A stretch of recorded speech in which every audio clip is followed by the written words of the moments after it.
Hey friends, how's everyone doing tonight? Hopefully you guys are doing great. Vulture, if you're still in here, I did see your comment. Yeah, we can definitely do your reading tonight if that is your preference. That's fine with me.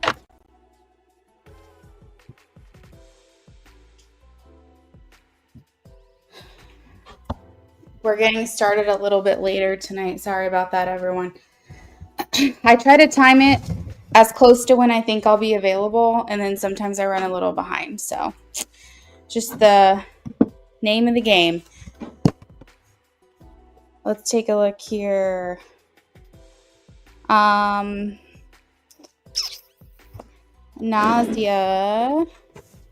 I've got your question. It looks like we've also got Merry Christmas, sweeter. Aisha, I have your question. Philomena donated. I can confirm that. Thank you, Philomena. Hi, Bake. Welcome in. Amy, I have your question. Lena, I have your question. Nazi, I have your question. Sweeter, I got you too. Sienna says, Happy early Christmas Eve and Christmas Day to everyone. MMC, hey Jazz, welcome in. Thank you guys for liking the live stream. As long as you drop your question, your yes or no question in the chat, I'll get to you as soon as I can. Hey Jazz, did I receive your pre-order? Yes, I did. I sure did. We'll add you to the list, Jazz. I think there's one person ahead of you. All right. Really quickly, while I have you guys in here, I wanted to let you all know that I am going to be live tomorrow. I am doing a Christmas Eve live stream. Well, let me put it on the overlay here. This was already supposed to be up, silly me. But I am going to be live tomorrow at 5 p.m.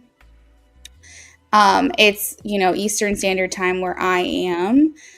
So it's way earlier than you typically normally see me. So do the math if you're in another part of the world and figure out when that will be your time.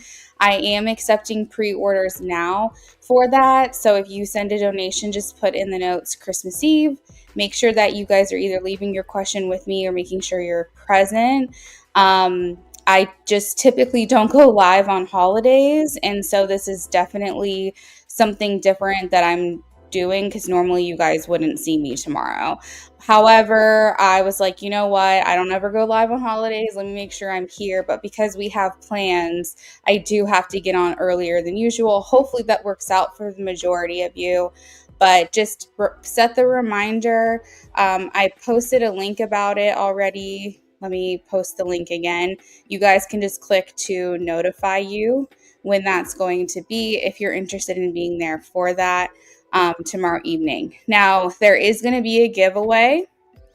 And it's going to happen just shortly after the free list. So if you can't be around for a donation, at least stick around for the giveaway if you can. It's a mini reading giveaway. It'll be at random like normal tomorrow.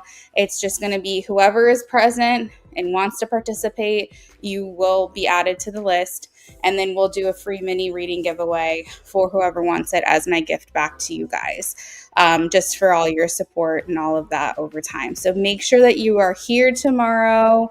Make sure that you show up at 5 p.m. EST, wherever that is, wherever you're at. Around 5:15 my time, we will be doing the giveaway. We are also going to do free questions tomorrow, and then we're going to just do normal everything else so that it's not super confusing for everyone. But just expect to see me earlier than usual. That's basically like my little announcement, because I will not be live late tomorrow. I will be off on Christmas Day, most likely, and definitely off the day after Christmas as well. So if you have any questions about that, let me know. But let's get into the free questions really quickly so that everyone can get their question answered. Bake, Sienna, I have your question.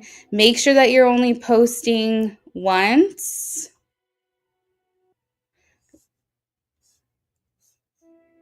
Only post your question one time. All right, let's start at the top. This is for Nausea. Nausea, I have a no. I have the 9 of Cups in reverse. It doesn't mean that there aren't feelings here. It's just not something that they're entertaining at this time. Aisha, maybe. Most likely, no. I don't think that they're at the point to be sexually attracted yet. It doesn't mean they're not physically attracted to you. It just means they're not thinking about you on a sexual level. Amy, yes. The sun. Oh, that's sweet. The sun is here. Lena, 80% on finals. At least 80% on finals. Ooh, it's going to be close, girl. I think it's possible. I have the 7 of Cups, but I also have the 9 of Wands. So it's like you're cutting it really, really close. I don't have a confident yes right now. I'm more like a most likely yes, leaning towards like a maybe. But whatever the score is going to be, I feel like it's very close to that 80%. Nazia said, let me know what you use in your hair. I use Native shampoo and conditioner right now. And when I style it, it's very, very simple. It's usually some type of like thermal protectant, like a Marrakesh oil, and then hairspray. That's pretty much it. I don't style my hair every day. Sweeter. Like a Moroccan oil, I guess I would say. Is Milo going to reach out this week? We have a maybe for Sweeter. It's the Justice card. Most likely, yes. This person will come forward. I don't have a confident yes for that, but I think so. MMC, will RK contact me in the next 24 hours? We have a yes. The Page of Wands. Ajaz, will Dom and I see one another soon? I have a no, the 8 of Swords. Interesting. Bake, am I coming into alignment reunion with my twin flame? I have a no, 9 of Swords for you on that one, Bake. Oh, where did Sienna's question go? Will I have a new beginning of a new relationship by March 2025? I have a yes for Sienna, the Emperor. Teets, will I meet the man I'll have my first kid with 2025? Already know him. I have a yes, the Justice card. It looks like you'll meet them in 2025. Ari, do you see me getting accepted into University of Nevada in Las Vegas for fall of next year? I have a yes for you, Ari. Page of Pentacles.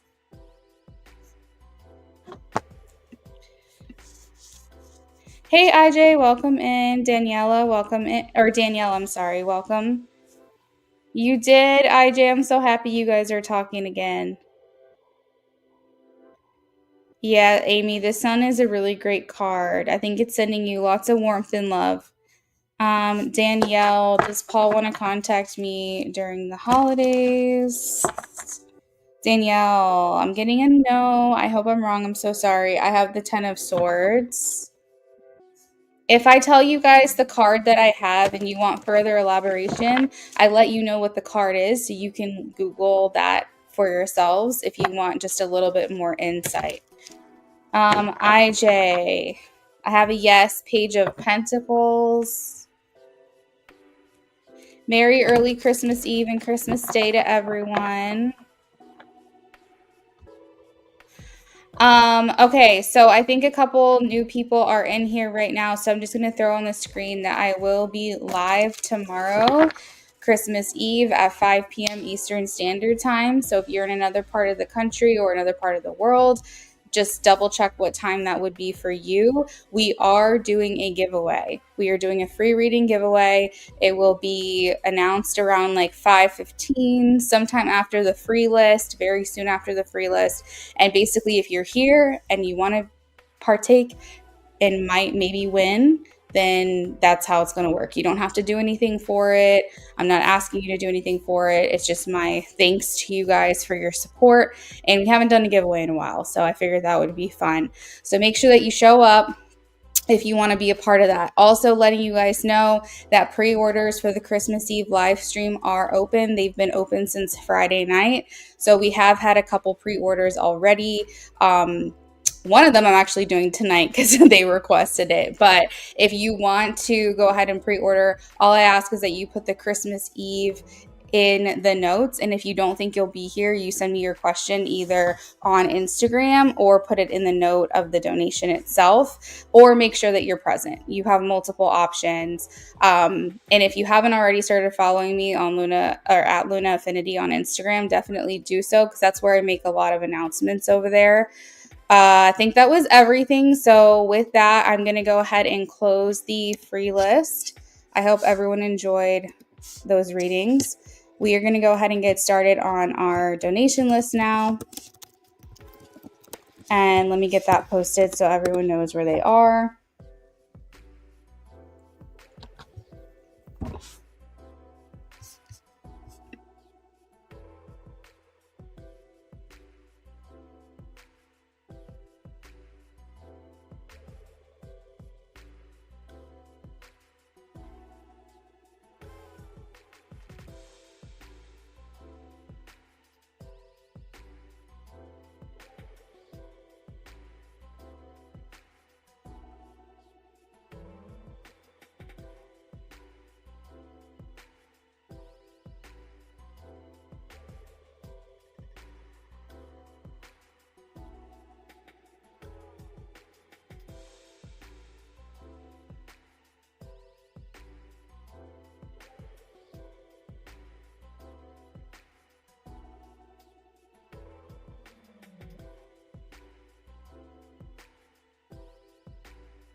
All right. I went ahead and posted the donation list so everyone can see where they are.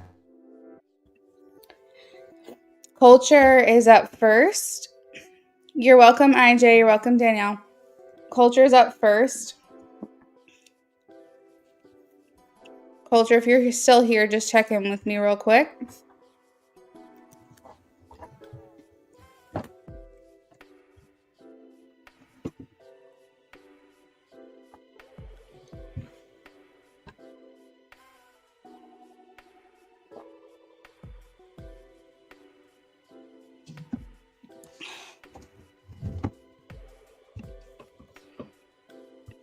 Hey, Culture. Okay. Thank you for checking in. You're welcome, Teet. Let's get you shuffled. And your question is the same question that's on the payment, right?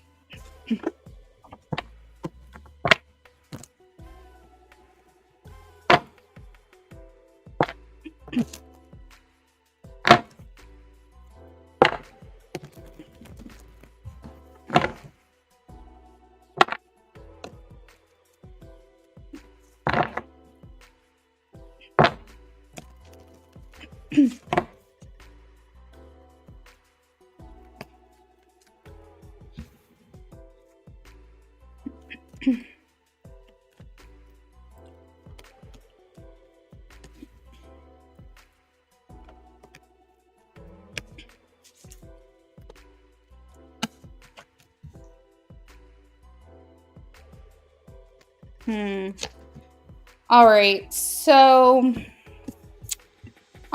culture.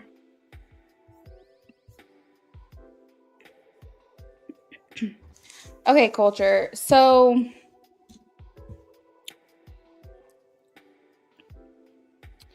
I think that in order for you to get the results that you want, now is not the time. I'm getting that this person is going to feel completely ambushed by you and blindsided by this form of contact. And they are not going to be very receptive to what it is that you have to say about this. If you come at the angle that, you say, I feel that I didn't get a good enough apology from you a long time ago. I feel I deserve an apology or some type of explanation or whatever. I feel like if you come at it and like looking for that resolution, I don't think that's going to happen. Um, I think you'll have a better result if you approach it a little bit nicer. But I think that overall, I just don't think this person is going to give you the closure that you're looking for. Unfortunately, I think that if they wanted to, they would have done it already. And I think that this person isn't really worried about it. They're not really thinking about it. And I feel like Spirit is urging me to tell you to make peace with this yourself without going to them to like, I think the only way that this would be good to do is if you want to open up the dialogue of having a relationship with this person again. Whether that's a friend, a family member, a romantic partner, I'm not quite sure. But the only reason to even attempt to have some kind of resolve here with this person would be with the intention of becoming in like coming back into union with them, being in their life again, or having a connection with them again. I just don't really, I think that's part of life. I think sometimes people do us wrong and they do us dirty and they don't apologize the way that they should. And we are never going to get that apology, unfortunately. It's going to be up to them to figure it out. And I also feel like it would mean more to you if this person came to you on their own to apologize rather than you trying to force it out of them.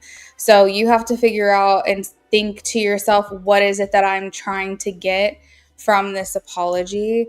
Am I trying to get them to want to be in my life again? Am I looking to make myself feel better? Am I looking to see if they've changed? Like what are the reasons that you would be going for this or trying to think of a reason to communicate about this? Because basically the results that I see is this person feels like this is a very unexpected conversation. I don't feel that they have much interest in what it is that you have to say. I feel like they will feel this is kind of desperate from you. And I'm sure that's not what you're trying to do or how you're trying to come across. They feel like you're trying to force them into doing something that they don't want to do or they have no thoughts of doing. And it just feels very, very blocked and non-receptive. As I mentioned, if you approach this in the sense that you're trying to reconnect with them and maybe mend this relationship and heal from it together to foster a relationship moving forward, that might be a little bit better received. But I just don't think this person is ready to hear from you about this. And I'm just going to be honest. Let me know if you have any questions.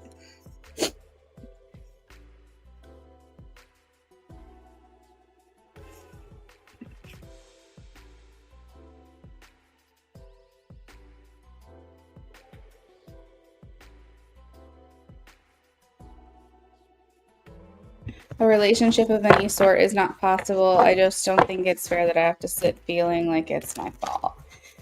And that makes a lot of sense. But what I've come to realize in life is that a lot of times we're never going to get the apology. We're never going to get the explanation, and we're never going to get the closure. And we have to create that closure for ourselves. So, however it is that you're able to do that, because basically what it is it's like your ego that's getting in the way. Like your ego is saying, I need to right this wrong. I need this person to truly apologize to me. I'm not satisfied with how things ended. And this is very like ego centered, very ego focused. And your ego is a good thing. It's not a bad thing to have an ego, but it is becoming a problem for you because it's harboring feelings of potentially resentment or frustration or inability to move on from this, where they've been moved on. They're probably not even thinking about you, honestly, not in the way that you're thinking about this. And so, if if it's irreparable, I think culture, you just need to take it as a learning lesson. If there's anything that you can do to adjust to prevent this from happening in the future with anyone else, then do that. And if not, just make peace with yourself that you know that it's not your fault. And if they don't see it, that's not your problem to have to fix or worry about. You're wanting justice is what you're looking for here, and I just don't think this person's going to give it to you. And my only advice is to find a way to give yourself justice. So if there's a part of you like for example, you say that it's not your fault, and that very well may be the case, but why do you need to prove to them what do you need to prove to them that it's not your fault? Like, what is it in you that makes you feel like you need to tell them and you need to have justice for this? This may be like a wound for you, and this may not have been the first time something like this has happened. And you really have to, dig deep and figure out if there's a way to give yourself closure. But you're very welcome. Sorry that you're dealing with someone like this. I do hope that you're able to figure it out. Hey, Jazz, if you're here, please check in with me.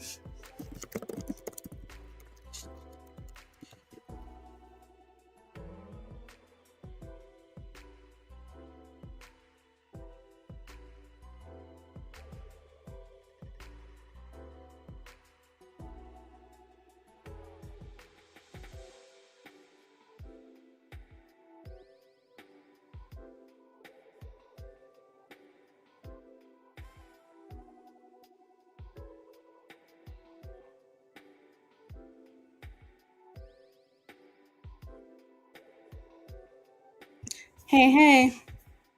What are Michelle Scorpio's true intentions towards building a romantic connection with you? All right, let's see.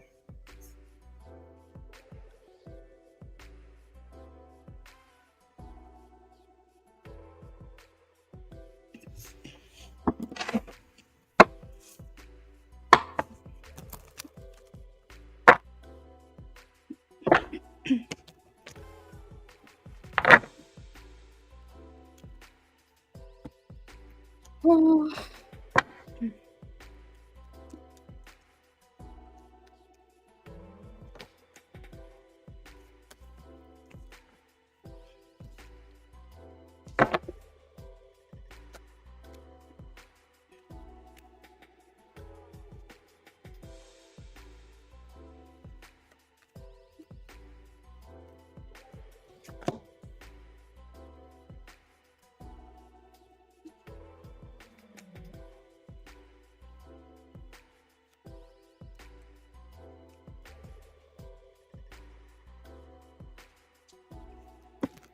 Jazz, I don't know if I necessarily jive with this energy for you. I don't think that this is like necessarily like not a good connection for you. I just don't think it's the best connection you could have. I do think that there's a lot of similarities, and I think that's why you may be drawn to this person, is because there's just something about them that feels very comfortable to you. And you very well might have like a lot of similar interests or something like that. This person could mirror you in certain ways, and I think that there's also like an intensity and interest of this person has about them, that makes you curious. I just don't think this is a necessarily compatible relationship person for you. I think that's where things are getting a little bit mixed up, is because this feels like a good time, not a long time. I have the Lovers in reverse, and it's like you might have similar interests, but fundamentally, you are different people. And I think that's going to pose a huge problem for you trying to form a relationship with this person. I think you're going to realize that you have completely different ideas of what you want for your individual lives, and that fundamentally you guys are just very, very different people. And I don't think it's the perfect fit. I don't think it's exactly what you're looking for. I think that there's just a lot of mystery behind this person that could be very alluring and very interesting. And there could be something about them that makes you feel really good being around them. I think a romantic connection is possible with this person. Um, I'm almost getting like great good intimacy, because there's clearly a very deep attraction here with this person. But I think that it could be a little bit one-sided in the bedroom. Like, I think, and I'm not sure who that is. I'm not sure if that's you or her, but I feel like, you know, I don't know. I'm getting like it just doesn't feel like mutual energy. Like, I feel like one person in this connection is much more into it than the other person is. The other person feels like there's one person here that feels very bored. And like at first it's fun, but then it eventually gets repetitive and it gets boring, and it's not enough. It's never enough. Like, there's something here that at some point you guys walk away, maybe after like the first couple of encounters together, and one of you feels like, okay, this isn't, yeah. um I think just take it for what it is at face value and don't look for anything further with this person, is what my advice would be.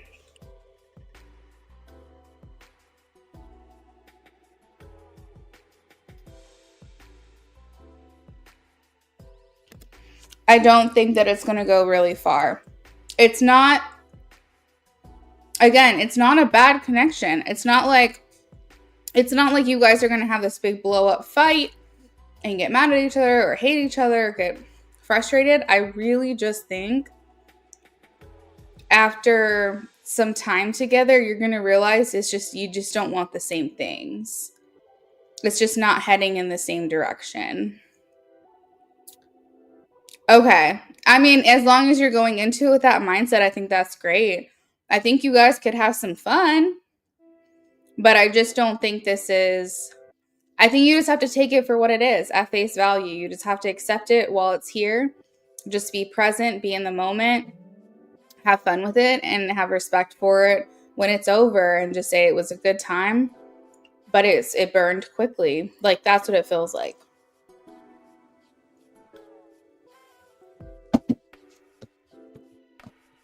Just do what you can to protect your feelings with this person.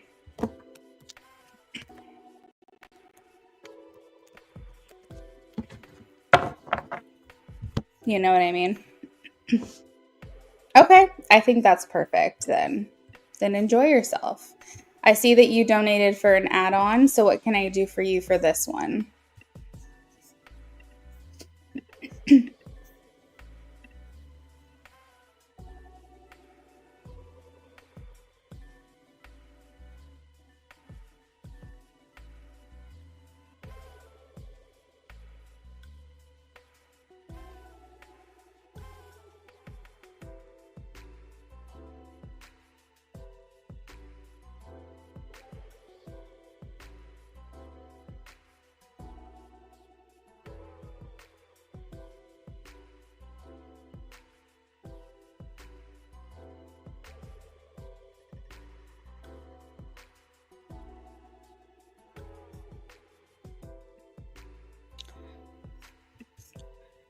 Need to know the energy with Sag when it comes to you. Okay, let's see.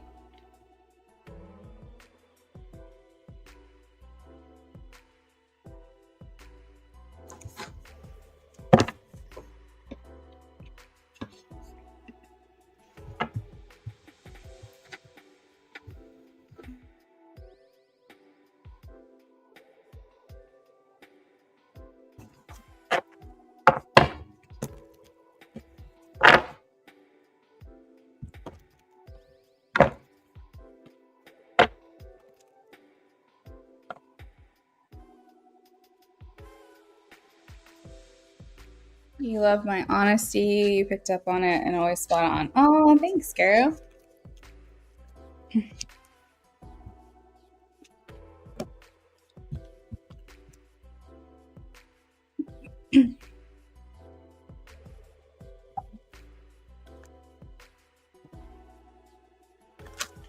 All right, so I feel as though Nay is dealing with a lot of like emotional turmoil in general. I think that she's extremely sensitive right now emotionally.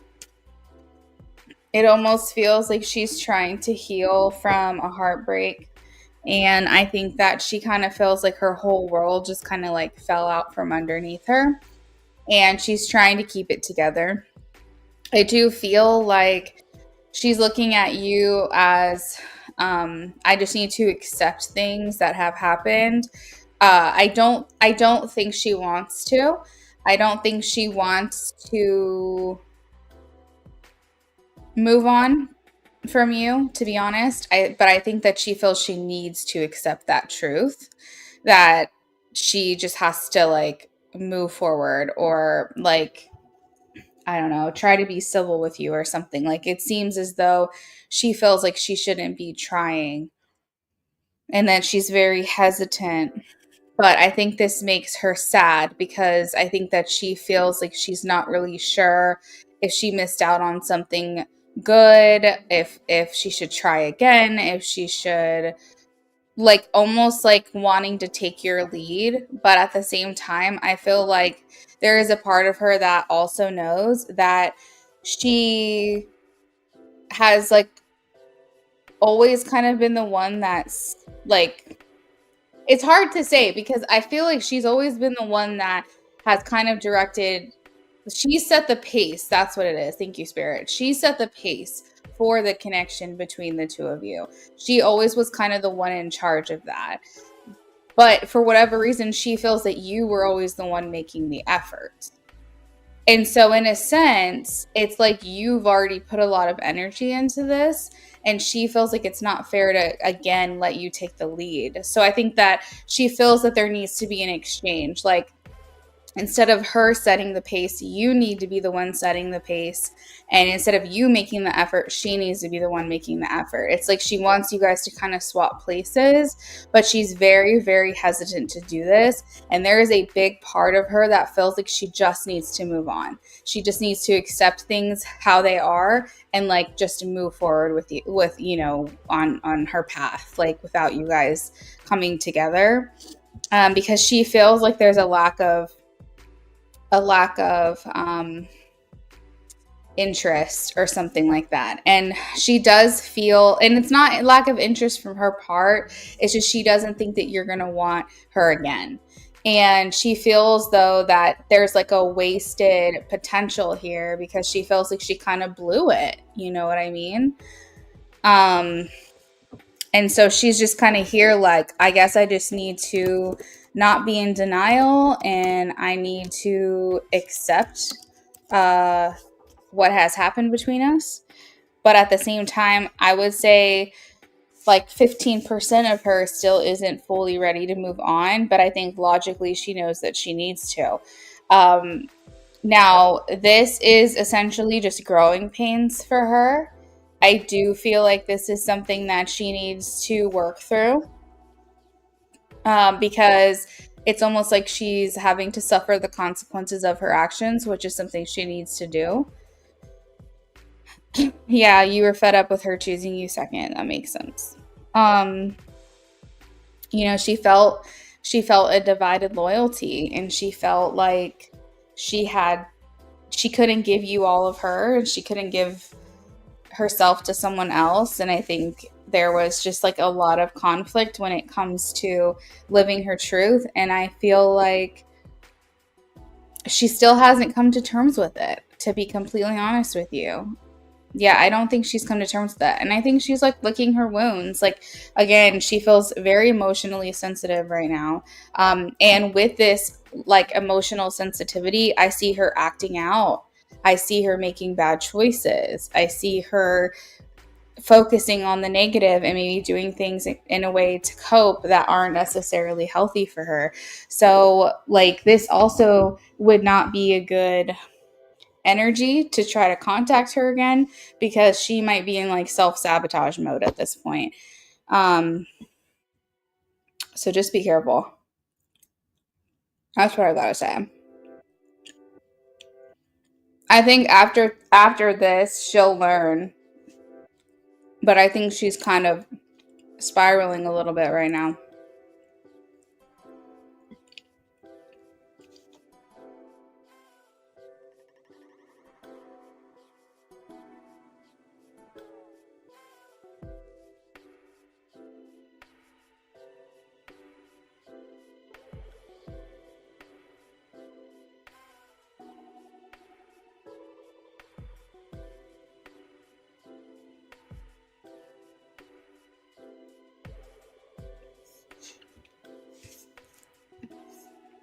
She's left a 6-year relationship. It's like, why bother me when you know you don't want me? I don't think it's a matter of her not wanting you. It feels like she hasn't come to terms with it yet. I do think that this relationship that she just got out of, I think it is breaking her up. Like, she's broken up about it, but I feel simultaneously she's being a bit reckless right now, because she's probably trying to heal a hurt heart. I feel like she felt like she lost this other person and you in one fell swoop, and that was not easy. And I think you are a reflection of the parts of herself that she's not willing to admit out loud. You represent those parts of herself that she's not willing to accept or willing to admit. So and what those parts are, I'm not quite sure, but there's definitely like this feeling that you symbolize a lot of things that she's not, a place in her life she's not ready to step into at this time. I don't know if it's being in a relationship with a woman.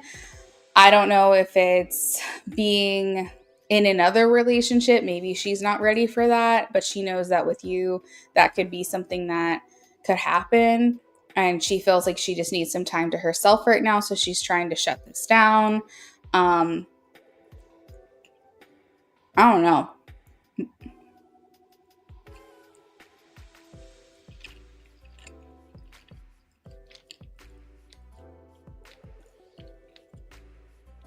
Yeah, you shouldn't put yourself in a position for her to be her rebound, because you've always been her safety net. You've always been this easy, soft place for her to land, and she needs to get up on her own.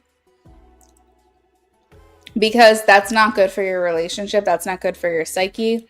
That's not good for the security of your connection. And if she's constantly looking at you as the fallback person, and then suddenly you become her rebound, you're never going to get to a place with her that you want to be. She expressed that to you, that she felt like she was going through 2 breakups at one time. Yeah, no, exactly. That's exactly how it feels for her. And she's having to like face the reality of that. And I think this is, she's not doing so well right now.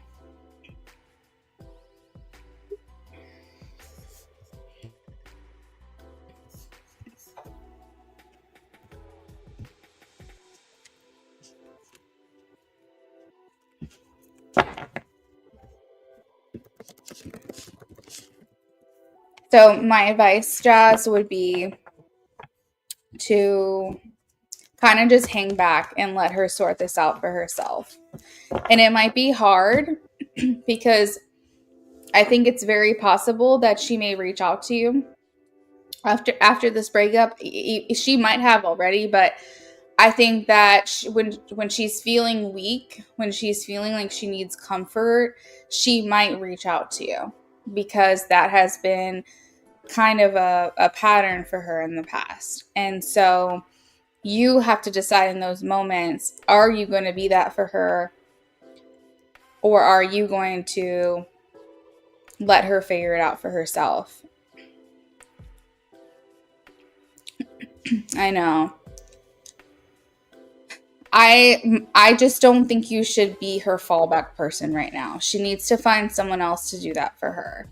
Anybody who feels like they can treat someone like a fallback, like a safety net, I just truly don't think it's ever going to work. I just don't, because I feel like there's a lack of respect that person would have for their quote unquote fallback person, because they feel like, oh, every time I'm available, they come running, and like every time that they want me to be available, they come for me, like that kind of thing. That's the vibe here. And you have to determine how available you're going to make yourself for her, because if you make yourself available, she will take advantage of that. And every single time that you take the scraps that she gives you, like, you are saying to her, it's okay, treat me however you want, I'll take it.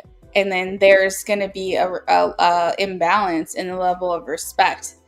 Like, you're wanting to be looked at as an equal, but if you're taking her crumbs, you're just taking whatever she's going to give you, that's not demonstrating like the value that you feel you have in yourself.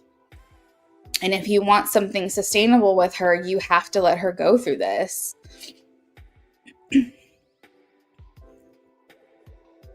Yeah, no, I completely understand. But Jazz, you can be loving and say, from my heart, being sincere with you. I know that you're going through a very hard time, and I don't want you to feel alone or abandoned. But we have to readjust the type of person that I'm going to be in your life. We have to re-examine what that's going to look like, because I can't be the person that you fall back on anymore when times are hard or when you're having a weak moment. I don't want to be that in your life. I don't desire to be that anymore. And if you want that, you're going to have to find it in someone else, And you can say that with love and with care, but also with, I'm drawing a line here because maybe that's who I was before, but I'm not going to keep being that.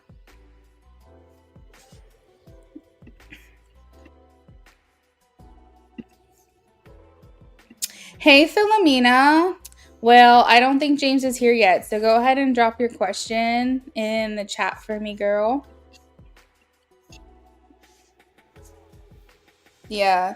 Jazz, just, know that I'm saying everything that I am, because if you want this with her, I want you to have the best tools on how to move forward. She's going to respect that, what you have to say. And if she freaks out on you and she's like, how could you say this, whatever, like, I don't think she's going to, but like, if she does, then you just know that she's just too mentally unstable to have that kind of conversation right now. Like, you don't want her to feel alone, you don't want her to feel abandoned, but she needs to find someone else. Like, if she doesn't want to feel that way and she wants to feel like good about herself, or she wants to feel like wanted or desired, she can fool around with someone else's feelings, but she doesn't have to do it with yours. And I'm not pushing that or wishing that onto someone else, but if someone else is going to accept it and tolerate that, then it's better not to put you through it, is how I feel.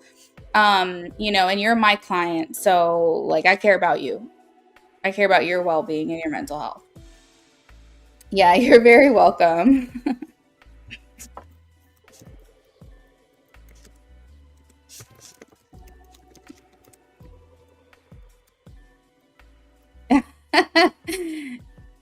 Yeah.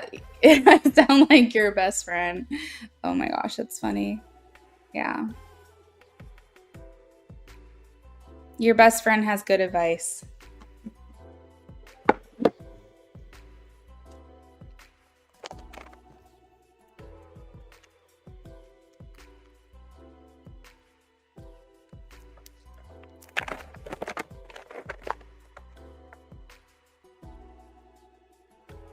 You're very welcome, Jazz. I hope you have a good night.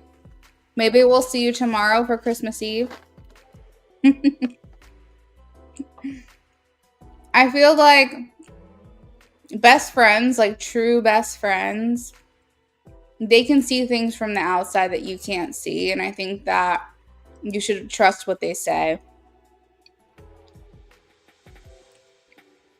She's your best friend for a reason, you know?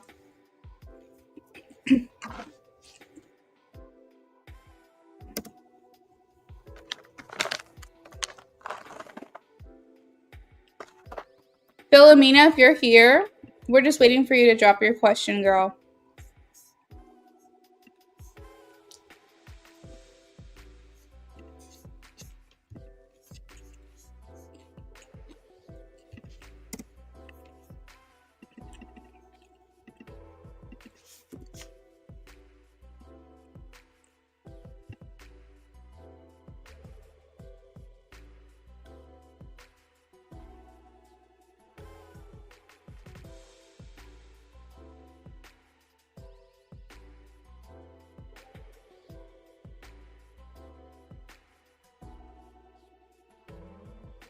All right, we're looking for Philomena and we're looking for... Oh, there we go. Hey, girl, I just got your question. What are Aaron Romero's intentions for me? He messaged me 3 weeks ago asking if we could start dating. Oh my gosh, are you serious? Okay, let's take a look. What are Aaron Romero's intentions for Philomena?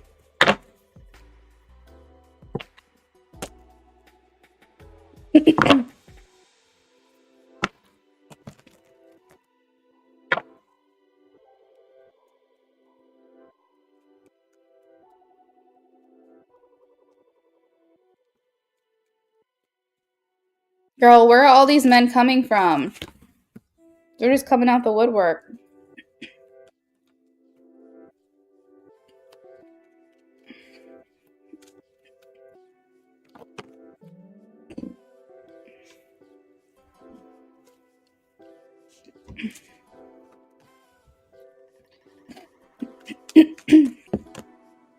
All right, I think this person has always been holding feelings in for you. They are showing the Empress, the Ten of Pentacles, and the Sun. So you are like the ideal woman for them. I think that they want to take this to the next level. We have the Ten of Pentacles. This indicates that Aaron is wanting a very long-term relationship with you. Okay? Wanting, like, potentially turning this into maybe marriage is what I'm getting. I feel like Aaron seems very serious about whatever this new mindset is. Maybe he just wants to grab the bull by the horns or something. Maybe he's just like in this mindset of taking charge and having courage to speak his mind. But the Ten of Pentacles indicates that you guys have a solid foundation because maybe how long you guys have known each other. And the Ten of Pentacles indicates that this would be starting from a good place because you guys have that foundation already set from your friendship. He always told you he wouldn't date you until he could give you his all. He told you you're the type of person is all or nothing. Yeah, Philomena, you're his ideal woman. You're the Empress here. So he's saying she's everything to me. She's everything I could want. Like, you have so much going for you. And it's very clear that he sees your value.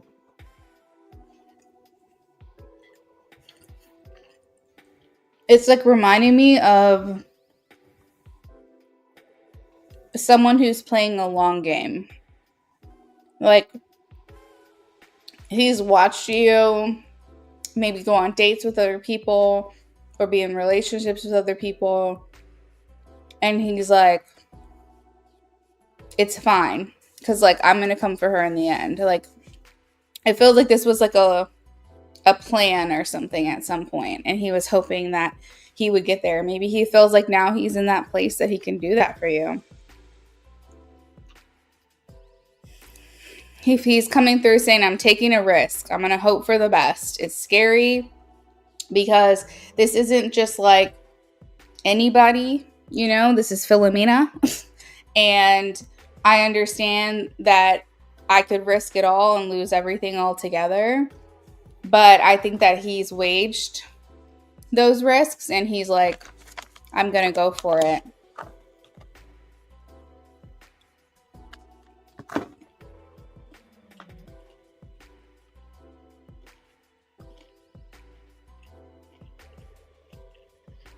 I think is very eager and excited to explore something with you. And I think that he wants this to be the real deal.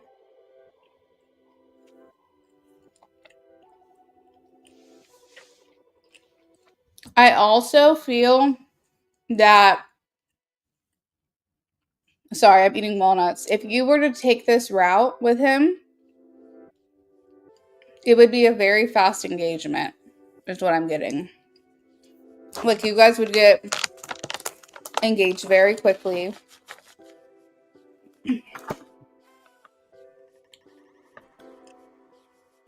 And probably get married pretty quickly too.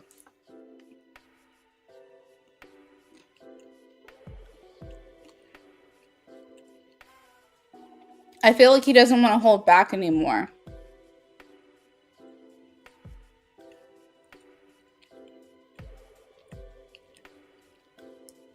Have you been talking to him since he reached out to you?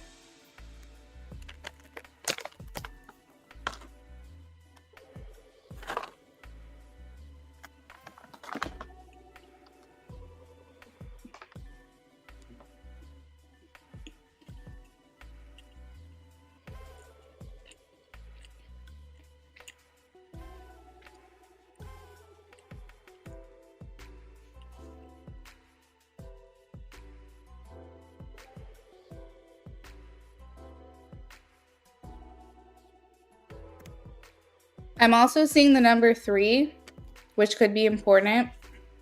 Like the 3rd day or the 3rd month, like March. Or 3 months from now, which would be, March. I also have the number 11, like the 11th month. And I also have the number 19, which might be important.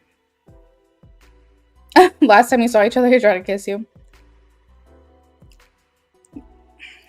Maybe he feels like he's mentally ready now. Like he's saying to you, I'm not going to date you until I could give you everything. And he's at the point where he feels like he can give you everything.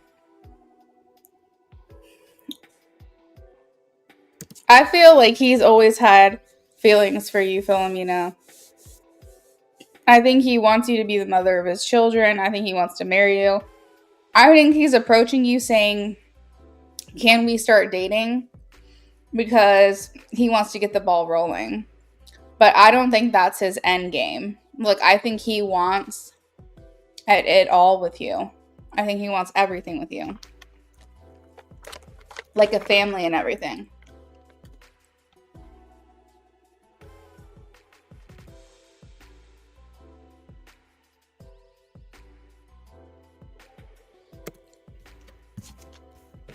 So that's what I've got, friend.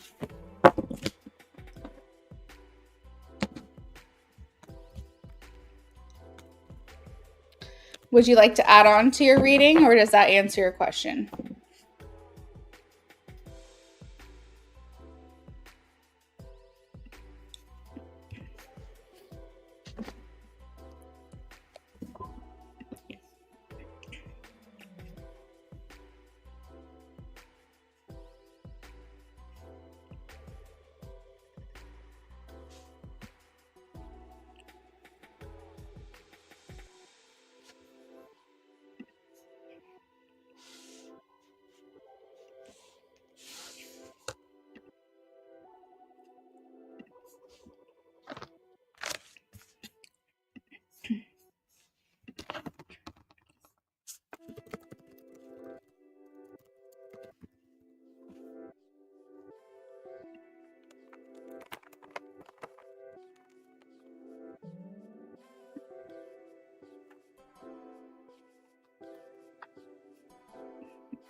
All right. Philomena, hopefully that helps you.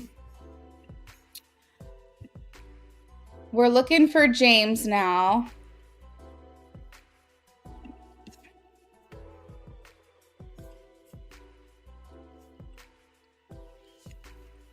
Oh, looks like we got another donation. Maria Pond. Hey, friend. What can I do for you?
In-depth love reading.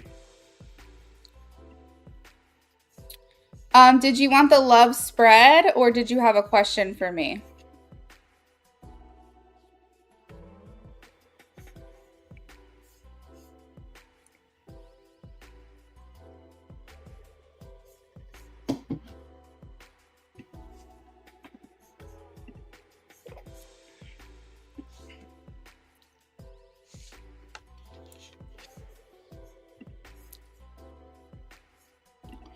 V's current feelings for you. All right, let's see.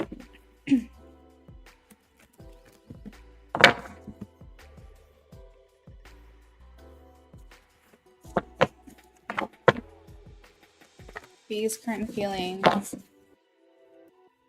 about Maria.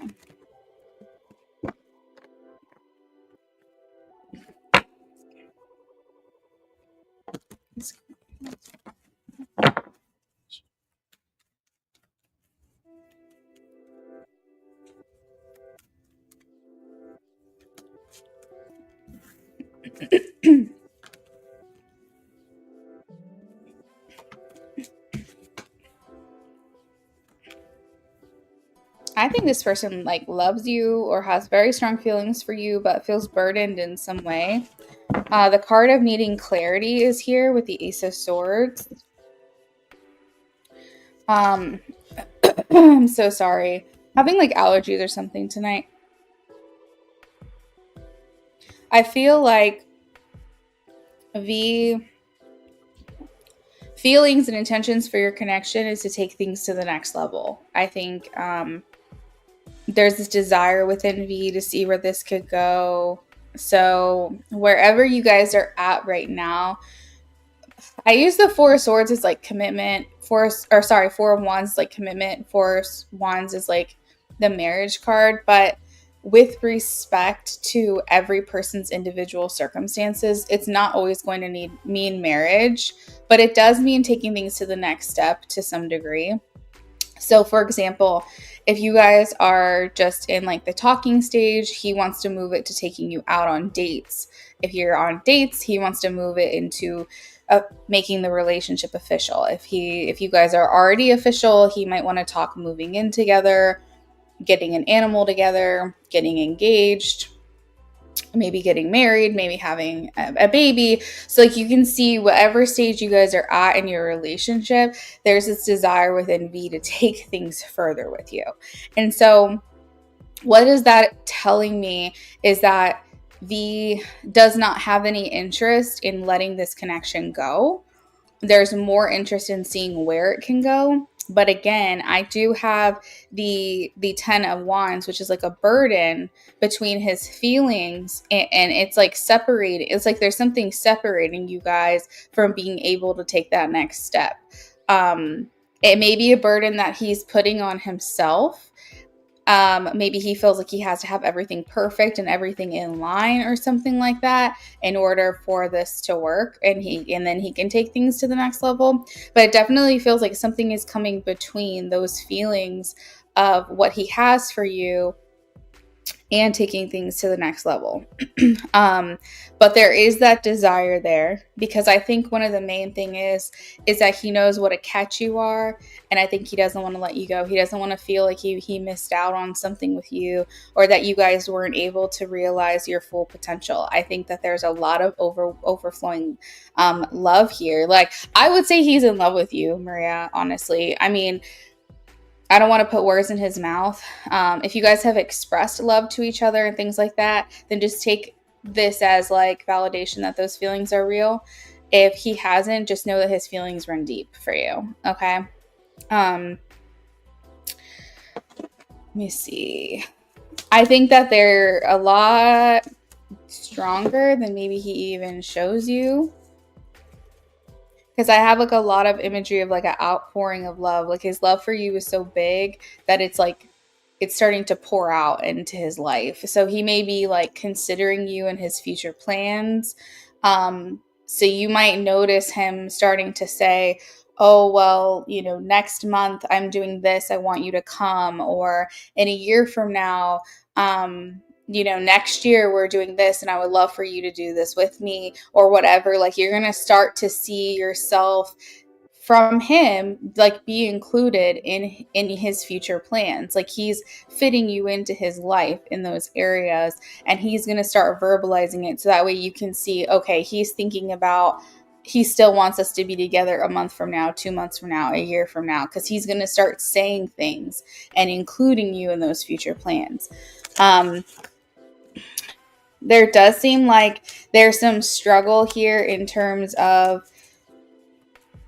what is this? There's like, the moon is in reverse and the 4 of Cups is upright. So it's indicating to me that there are some truths that need to be talked about. Like, maybe you guys need to be able to communicate how you feel for each other. Maybe come up with a plan or something. Because the moon talks about like invisible fears, things of the subconscious, things that we're feeling, but we haven't had the courage to say out loud. It's a lot of dreaming. It's a lot of thinking. It's a lot of mental, emotional, whatever, but it's not a lot of action backing up that feeling. And the 8 of Wands also indicates that there could be some type of restriction. This doesn't normally come up with this card, but do you guys have like problems seeing each other? I'm kind of getting the feeling that like, it's almost like the same feeling you get when you live at a distance from someone. It's like we're restricted from seeing each other as much as we want to or something. Like, that's what it feels like to me. It doesn't necessarily mean you guys are long distance, but I'm just getting this feeling of like the same kind of restriction that you would have if you lived long distance from each other. Hey, Sully. Okay, that sounds great, friend. Absolutely. Sully, just hang tight for me. We've got one person before you, but if they don't show up, then I'll get to you next, okay? And Sully, feel free to leave your questions in the chat if you don't think you're going to stick around, because I'll do your readings regardless. You work a lot and starting school next month, but he lives like 3 minutes. Okay, that's why I was like, I just don't feel like you guys are long distance. But I was like, it doesn't normally come through with this card in this way. But I was like, but there is restriction on being able to see each other in the same way that it would be if you guys were living long distance. So it's like you guys live close to each other, but your availability to see each other isn't that great. But living 3 minutes from you is a good thing, honestly, because it means that even if you're super busy, you guys want to make it work. You guys still could figure it out because he's so close, so he could drop by. It's not a matter of where he lives; it's a matter of where you are the majority of your day in comparison to where he's at. And so, like, for example, if you work from home and he lives 3 minutes from you, you guys could see each other more often. But if you work like 30, 45 minutes away, it might not be that easy. where's your school at? So it's like, where are you at throughout the day and what's keeping you from a pop in or high or spending quality time together. So that seems to be kind of a theme that's coming through for some reason here. Again, so sorry about my allergies. I don't know what's going on with me tonight. Um, hmm. Overall, Maria, I would say, hey James, you're good. Do you want to drop your questions? Overall, Maria, I feel like he has good feelings about your connection overall. I do. I think that there are some things bubbling under the surface. I think there's some conflict coming in between, taking things to the next level for him. But I see him having strong feelings for you at a minimum. And I see him wanting to find a way to make this work. And I see him like intending on being in your life indefinitely. And I see him wanting to take things to the next level with you.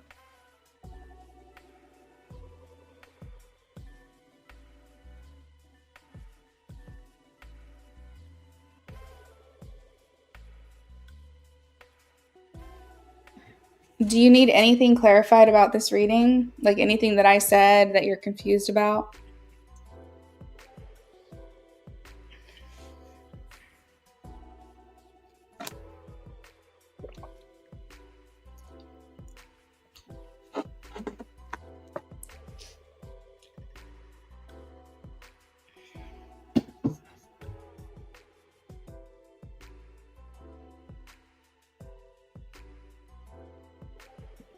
James, when you say what does her romantic future look like, are you asking about like whether it's with you or anyone else? Are you just like open to any kind of answer here, or are you asking in reference specifically to you?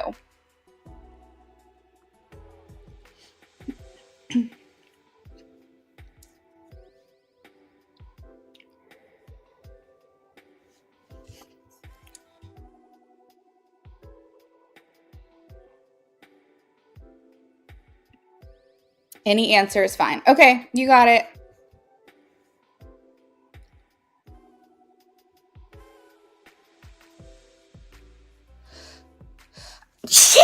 Oh my god. All right. Whenever I sneeze, I let you guys know that if I'm doing a reading for you, you're probably going to hear from your person soon. And I'm talking like very, very, very soon. I know that I was directing my question to James, so this might apply to him. I'm not sure. But Maria, I don't know how often you guys communicate, but a lot of times when I sneeze during your readings, it indicates like immediate incoming communication from that person, like hours or like a day or something. Like someone told me before, it was like it happened as I was saying it out loud. So it can be that fast. So if you guys are communicating very frequently, this might have been a message for James. But if not, if you haven't heard from your person in a while, just take it and hold on to it, because it might be a message for you that you're going to be getting incoming communication from him very, very soon. But Maria, I was asking if this helps answer your question, or is there anything that I said that you need clarification on?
right, Maria, I'm going to go ahead and move on from your reading. I hope that answered your questions for you. Thank you for your donation. We are going to work on James, and then after James, we have a donation from Sully. So let me update this list really quickly here.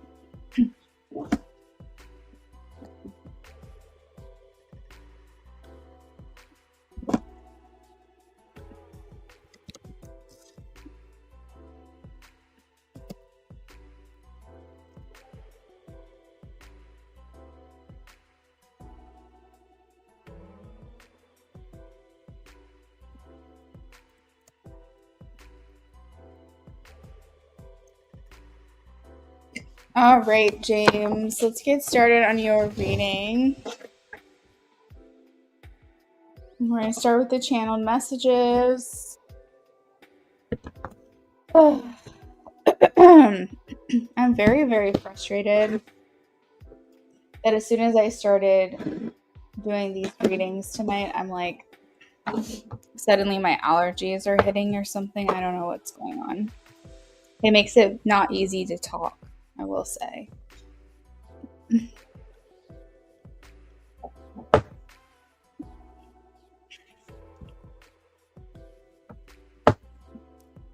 All right, James.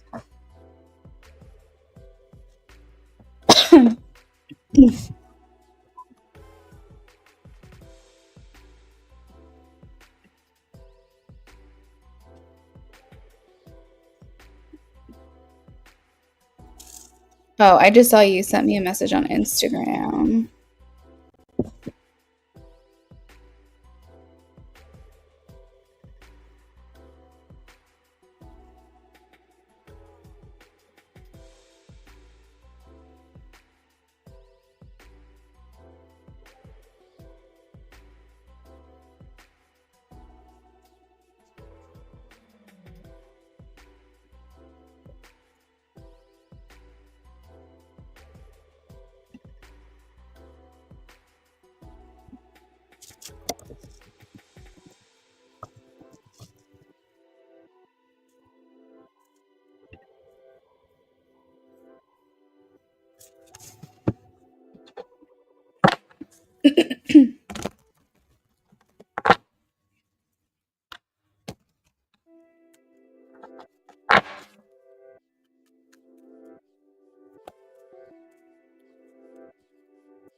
Whoa.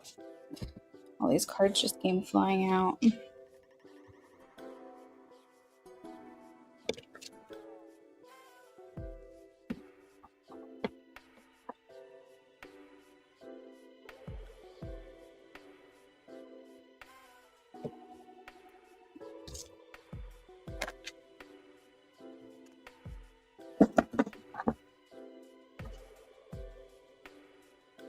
All right, so what we're doing right now is working on channeled messages for James. So what this is a curated custom message for you from your person that you're asking about. I'm a channeler, I'm an energy reader, it's my specialty. So what I do is I just take the impressions that I get from the cards and sometimes just the ether, and I channel a message for you and pull dialogue from these messages. So that way I can tell you what your person is feeling and thinking. I do not use channeled message cards for this. I strictly use the tarot in my own clairsentience, claircognizance, and all of that. It is $35 for these readings, but it is definitely a highly popular thing that I do. It's my most requested thing, I would say. And it's a lot of fun. But in the meantime, while you're hanging out, if you've never had one of these readings before, you'll know that I am quiet in the chat for about 5 to 10 minutes. It doesn't mean I'm not here. I am still monitoring the chat. I just haven't had the opportunity to talk. But if someone comes in, has a question, I'm here to answer them. I just won't be talking like I typically would during a normal tarot reading. After the channel message for James, we will get back into the tarot readings and we will finish out the rest of his donation. And then I have Sully after that. The donations are still open, But if no one comes in the next, I don't know, 20, 30 minutes, I probably will go ahead and just close the list.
James, we're about halfway done with yours, okay?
You're welcome.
Um, all right, James. I've got some information from her.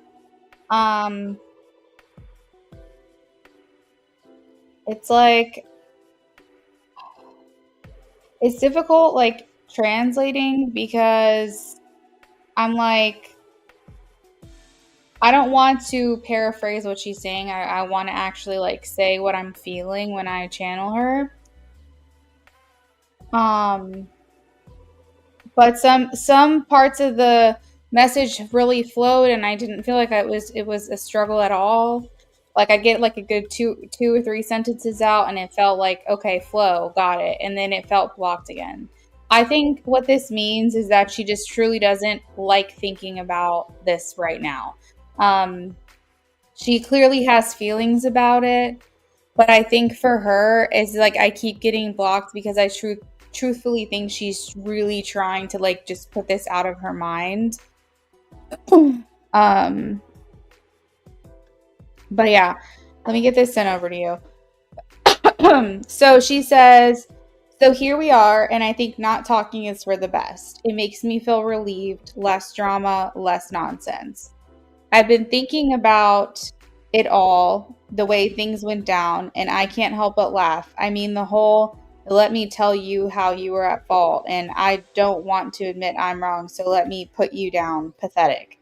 The way I see it, we are in the same boat here. Neither of us know how to handle this, and it's just been going in a bad direction. So I felt like sometimes I get a lot from her, and sometimes I don't. Tonight was one of the shorter ends of the night, but I think it's just because she really is trying to just put this out of her mind and not think about this. It doesn't mean that tomorrow, if I channel her, I'm not going to get like a lot more out of it. But it took me a while, and I just felt like I felt her like constantly blocking it. Um, which is not always usual because I think sometimes she's got a lot to say and she's got a lot on her mind and she wants to get it off her chest. But I think right now she's just like, I just don't want to think about it. So basically, the message I'm getting from this channeling is that she just feels like this is easier for her to just put it out of sight, out of mind. It's just easier for her to go this route. What she's denying for herself, and we're going to get into um, with the love too, is that I feel like, or I guess it would be your BOGO probably. I feel like she's actually, you know what? I'll tell you about it when I get there. Just I gotta do one thing at a time because I feel like I'm all over the place right now. Let's get your love spread really really quickly here. Um, let me shuffle for that. I'm getting a little ahead of myself.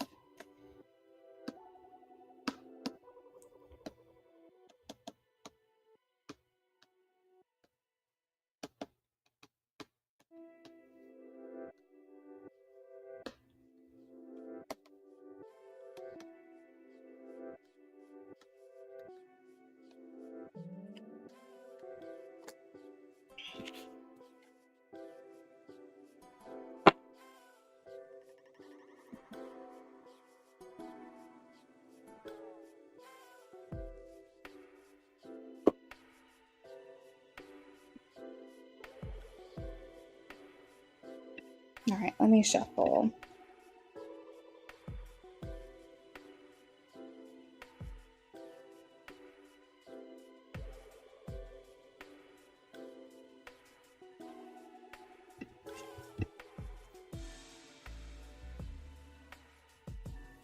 Okay, so she's showing up as the Empress. She's showing up in a place of emotional exhaustion, and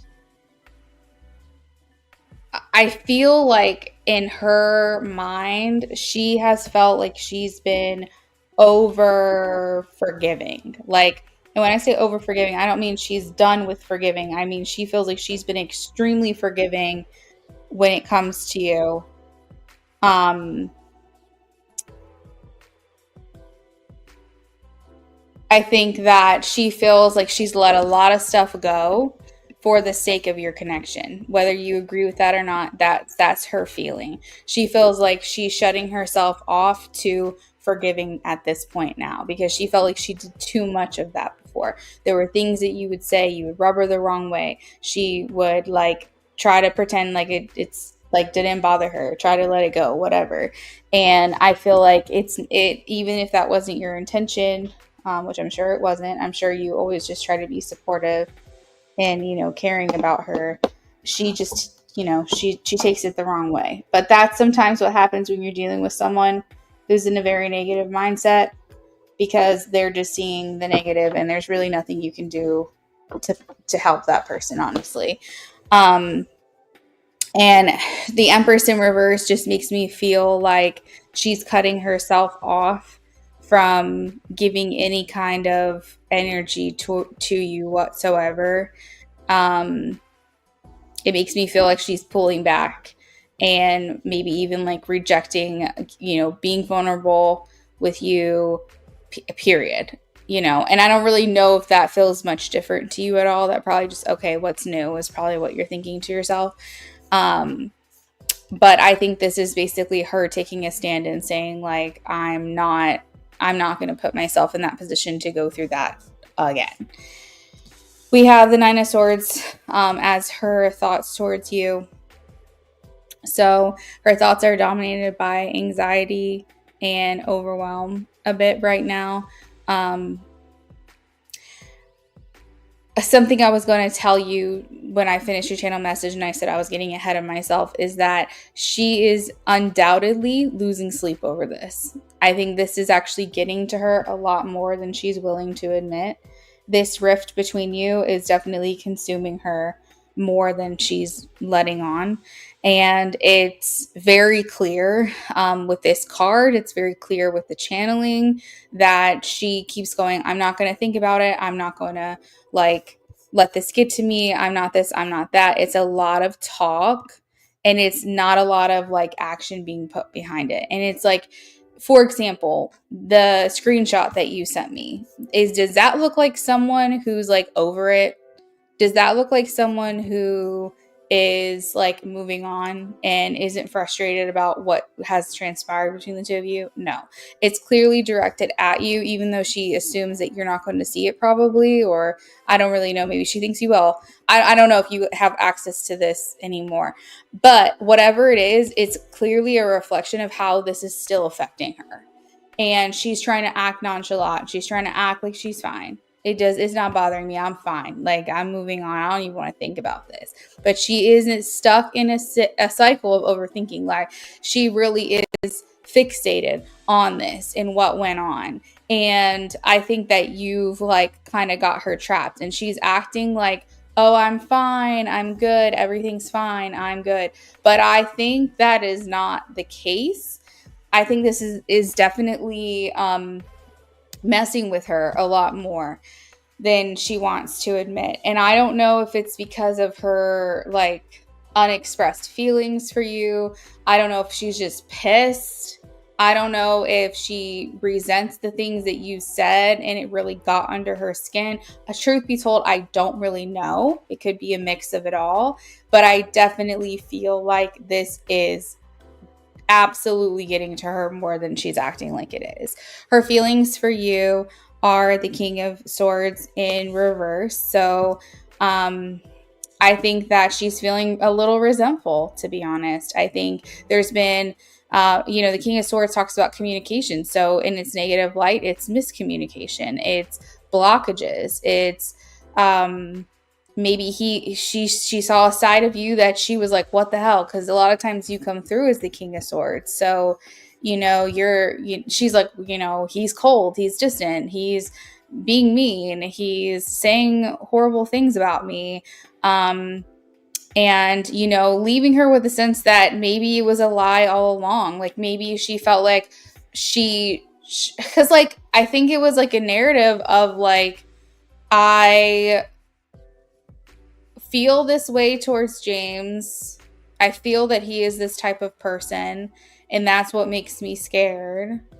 And then she sees you react through no fault other than her own. She sees you react because you kind of had enough, and then she goes, oh, that's right, That's what I've been saying has been in there all along, and she's just using it as an excuse.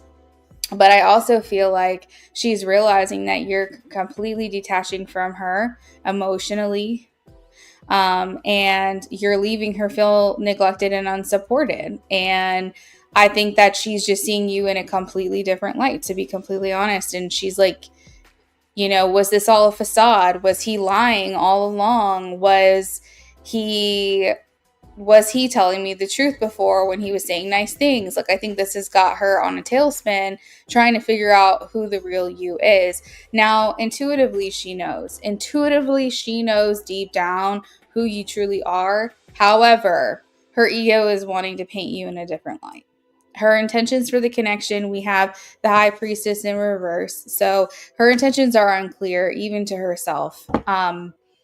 She's struggling to trust her intuition, maybe closed off from the deeper emotional truths about your connection. And she may feel uncertain about what she truly wants.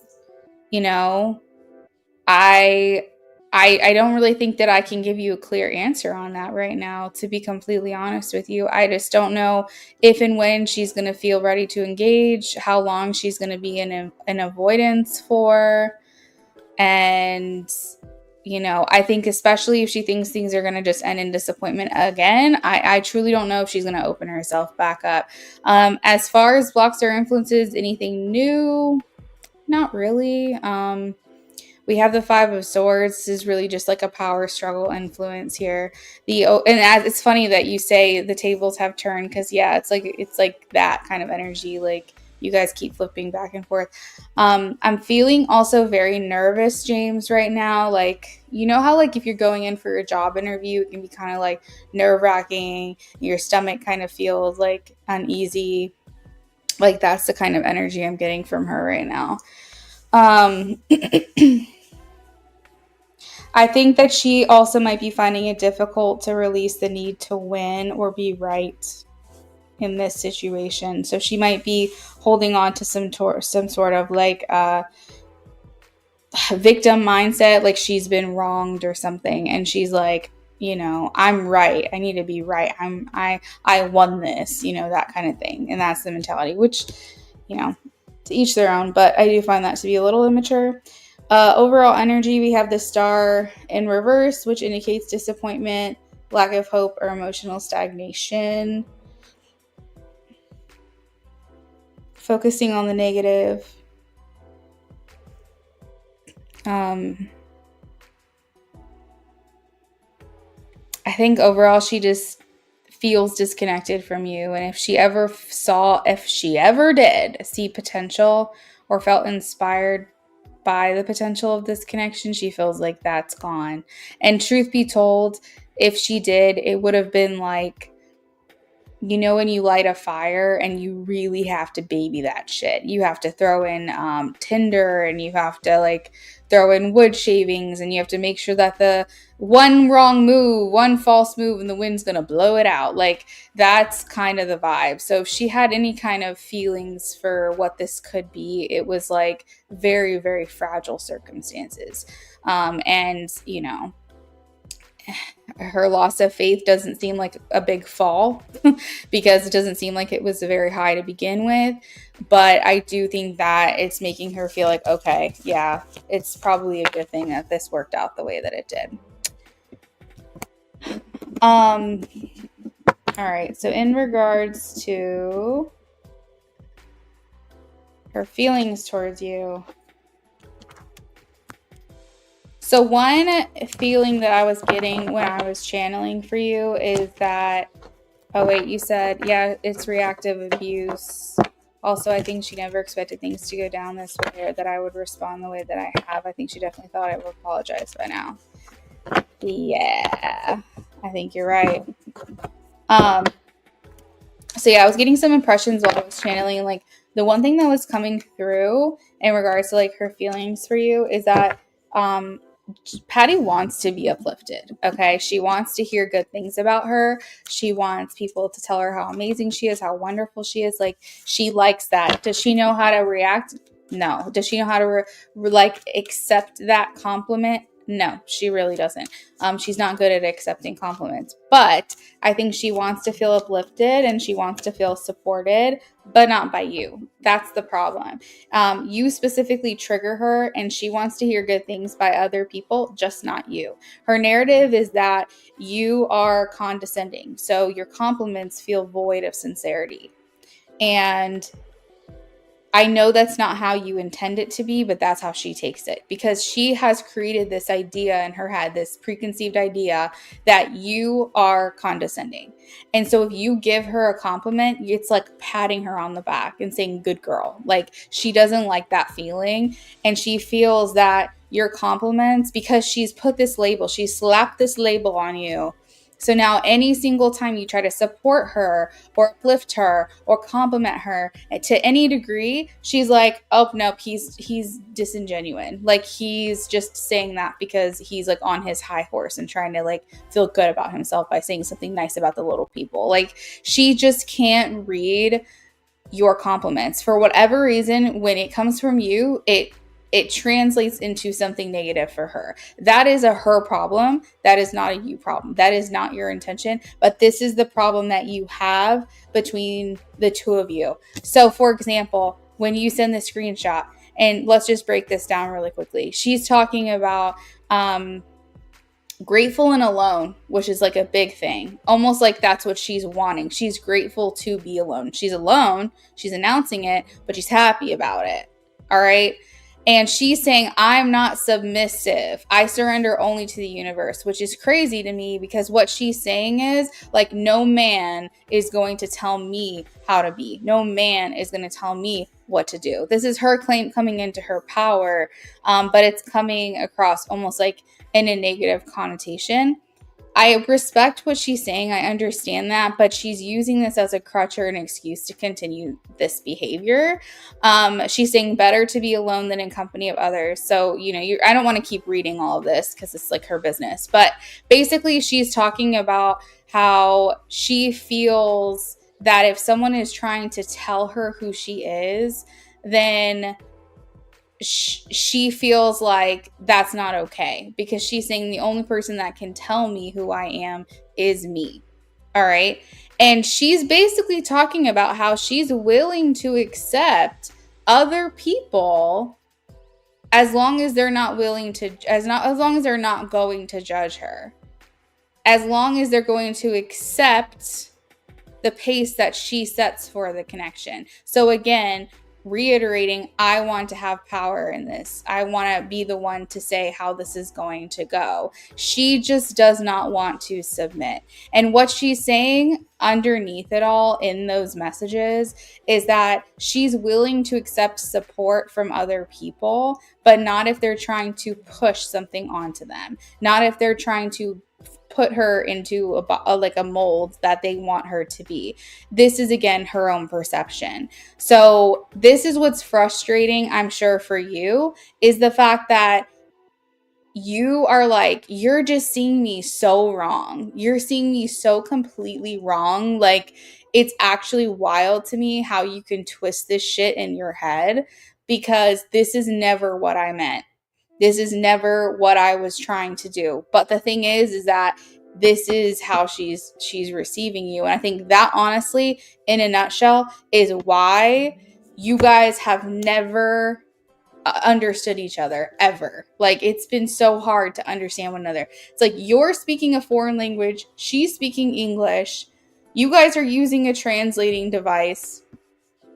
You're speaking into it exactly how you want it to come across, and it's translating into her language in a completely different way, a different arrangement of words that's coming across very negative and pessimistic. And there is nothing that you can do about that, unfortunately. This is just who she is, and that's how it's going to go.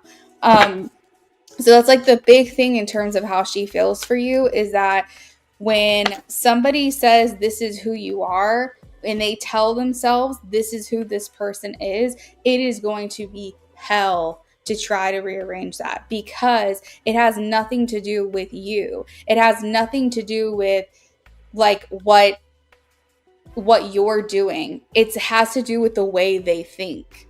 and you can't change the way someone thinks. So there's nothing that you can do about that. And we see this in many different types of relationships. It's just very, very frustrating to be like, how the hell do you take what I just said, which was actually really nice and from the heart, and turn it into this pile of shit? Like, I don't know.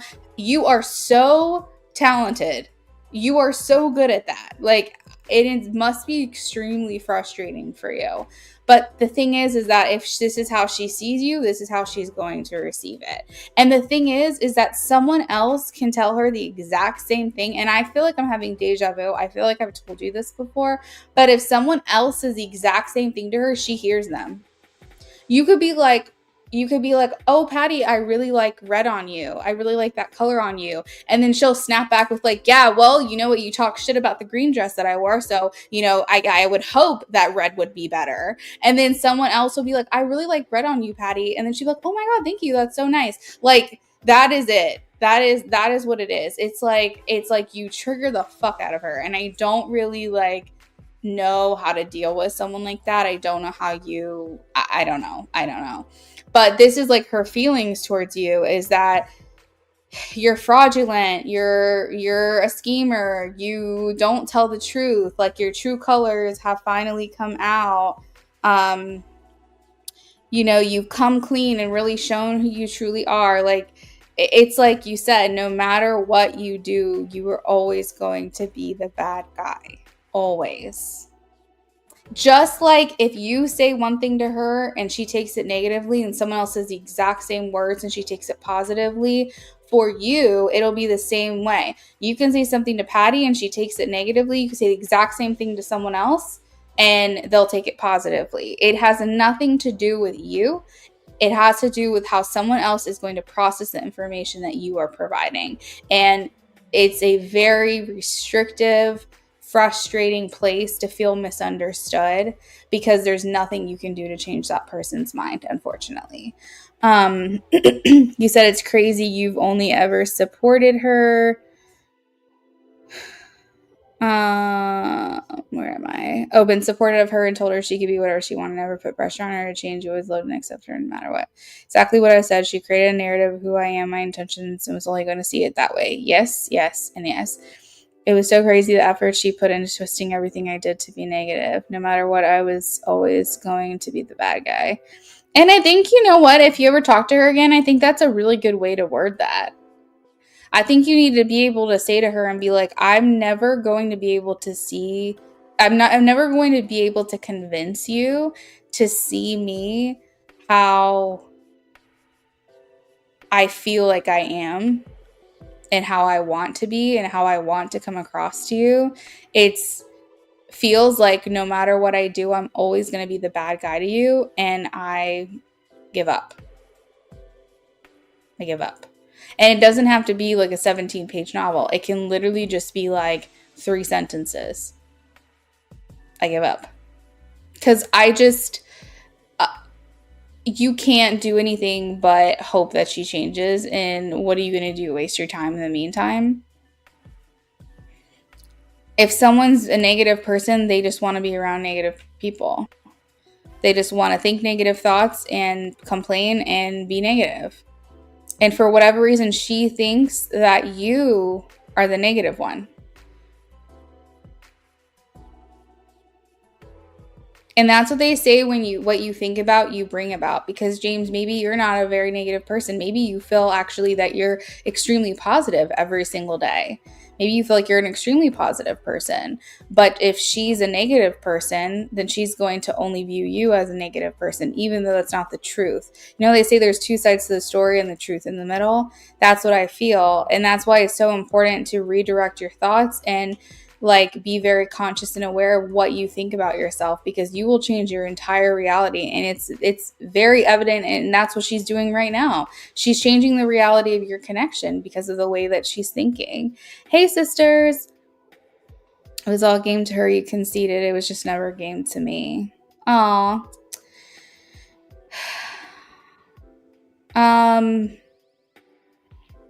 So yeah, that's what I've got for that one.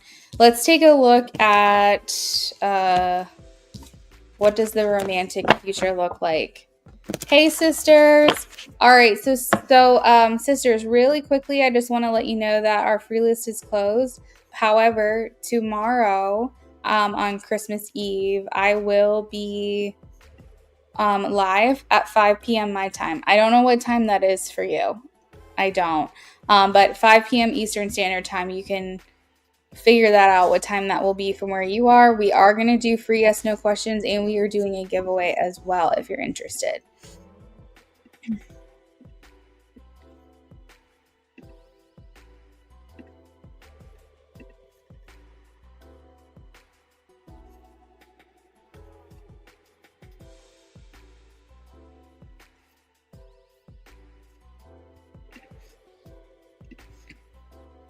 You're welcome. All right, let's take a look at romantic future. Sully, if you're still here, you are next and probably last. So go ahead and drop your questions below for me. If you want to do both, you can. Oh, and it looks like Culture actually donated as well. I have to look into that question in just a second. All right, last question for James. What does her romantic future look like? Hey, Sully.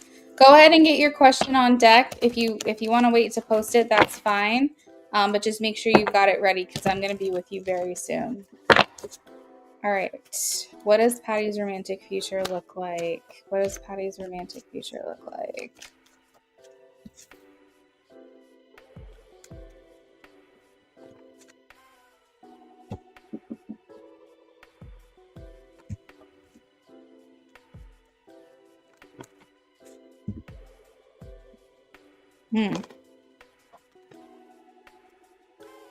She gets into a connection with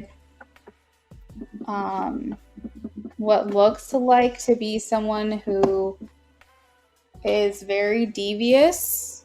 That's why I don't think it's you, because this person comes in at like almost like love bombing her or something. Like I'm not saying that's exactly what they're going to do, but I feel like there's this person that's going to like make her feel like they're everything that she's been looking for. And well, she's not looking for anything, let's be clear on that. But I think they're going to come and kind of like, it's a wound. It's a wound for her. It's a lesson. It's whatever. This person's going to come and whatever.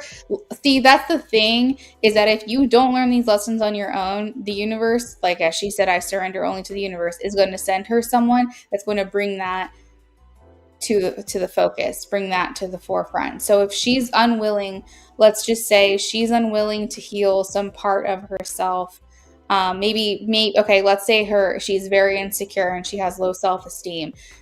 Because she's unwilling to address that, the universe is going to bring someone into her life that makes her feel insecure.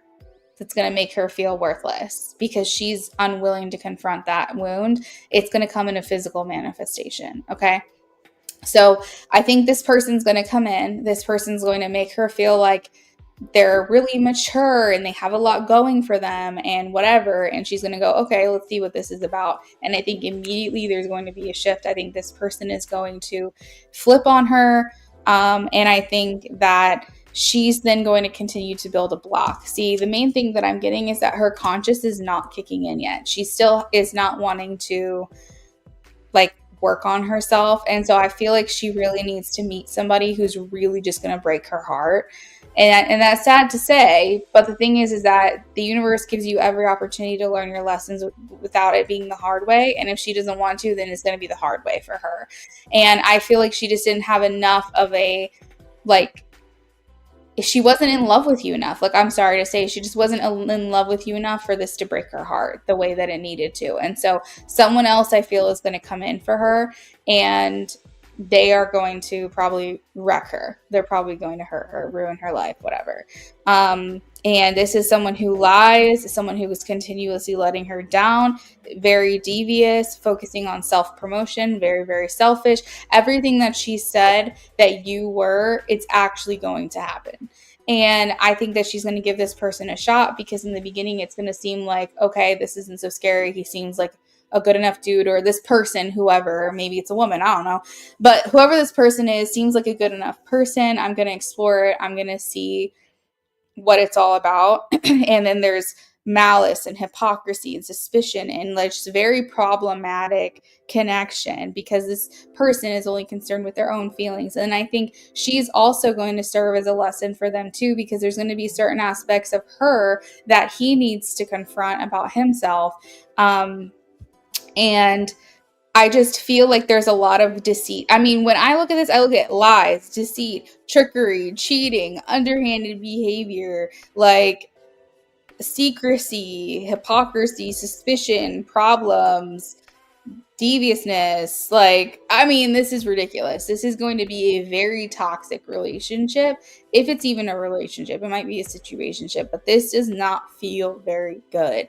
But the problem is, and the reason why this is being triggered, is because her conscience is not kicking in. She is refusing to work on certain aspects of herself. So while you're over here la-ti-da, living your life, having a good time, potentially developing something new and good with someone else, she's going to be going through the ringer. But, you know, that's on her. That's her to figure out. And again, the reason why I don't think this is you right now is because this person has very selfish intentions and very selfish motivations, and they're just kind of in it for themselves, and they really don't give two shits about her. So, you know, that is what it is. It's doesn't feel like a good situation.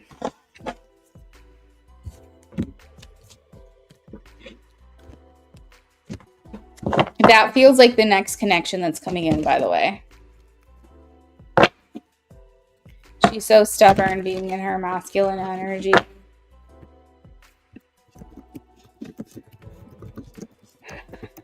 Yeah, it's tough.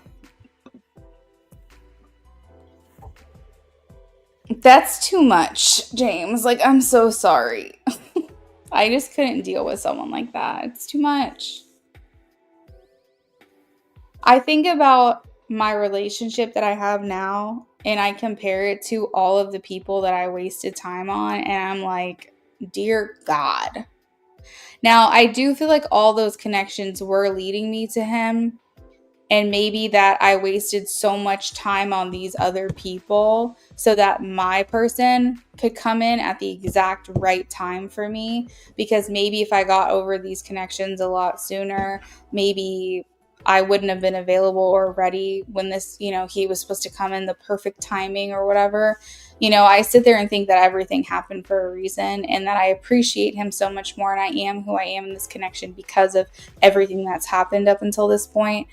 You know, but I hate the thought of wasting, like, looking back now, I hate the thought of how much time I wasted on people who didn't deserve it.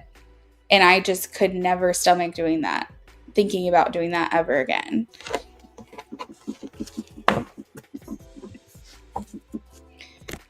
Yeah, that sounds about right. Sounds like every other guy she dated. I feel same as you, Luna. Kira feels like a gift from God. Things have progressed so quickly. Oh, I'm so happy. That's so sweet.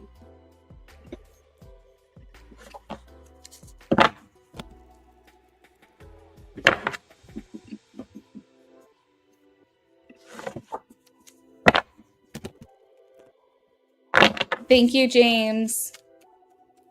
All right, I'm working on Sully. Is culture in the chat? You feel like you were putting gasoline into a broken car. Yeah, I was never going to move. Yep. You're so right. Shifting your efforts onto someone who deserves it. There's nothing better. My ex left me to be with someone else. I'm trying to find closure. How's the relationship going between Phil and Angela? He's a Scorpio. She's a Pisces. He seems like a changed man. Oh my gosh. All right, shuffling for Sully. All right, Sully. So I just want to preface this with the fact that I don't do third-party readings. I am doing your reading. I am.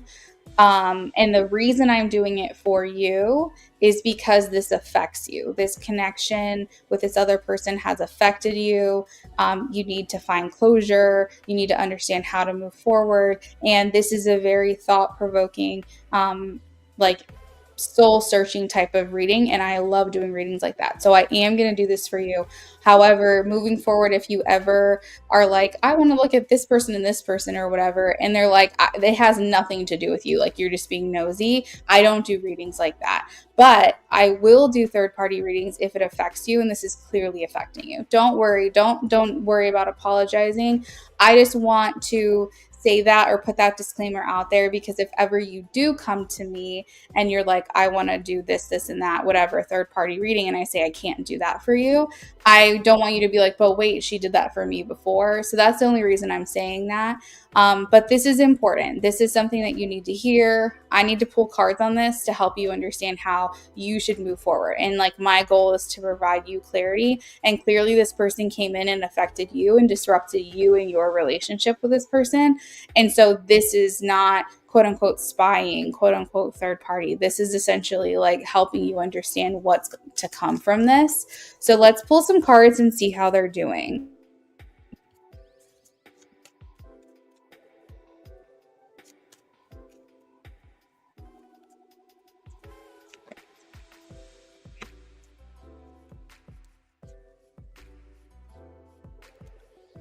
Okay, so Sully, I am the type of person, like, I call myself a reader that like, I tell you the truth, but I try to give you a silver lining. I'm not going to sugarcoat things, but I am going to try to maybe give a positive spin on this. That is the type of reader I am. Or, hey, culture, welcome in.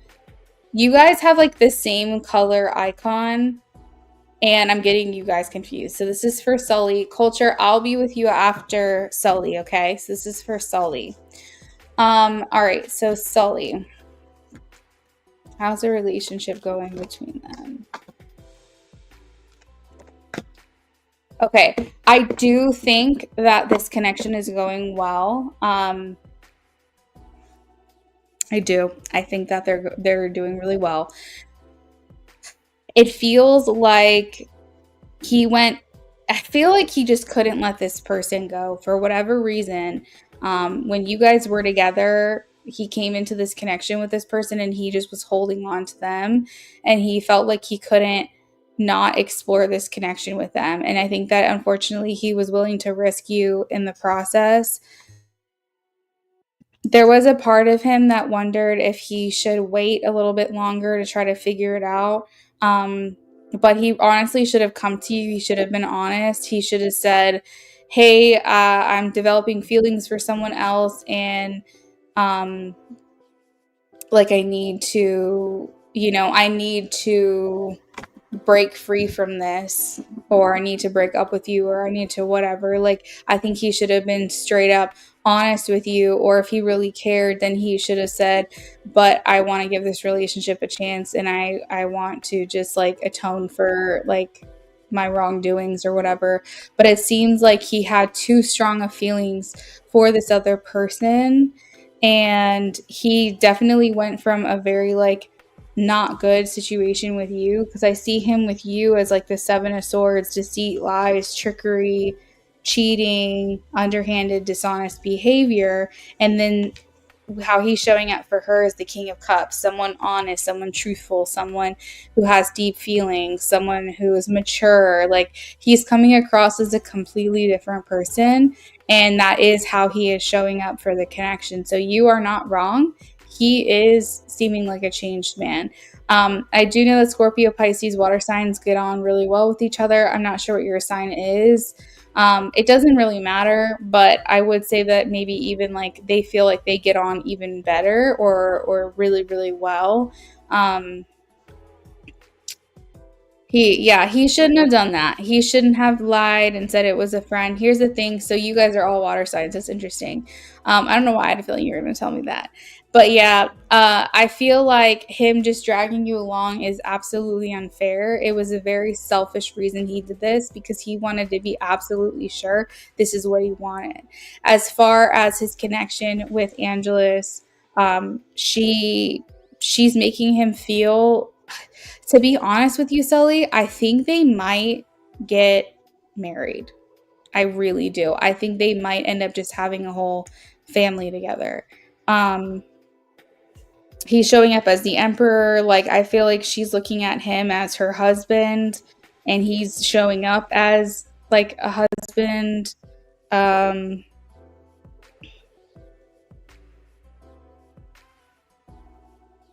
I do think that, hey, Amy, yeah, I'm still on. It's only been 2 hours. It hasn't been very long, but it's late. It's just late at night. Um, I feel like Sully, he is going to reflect onto how he handled things with you, and I think that he's going to have to process that all by himself.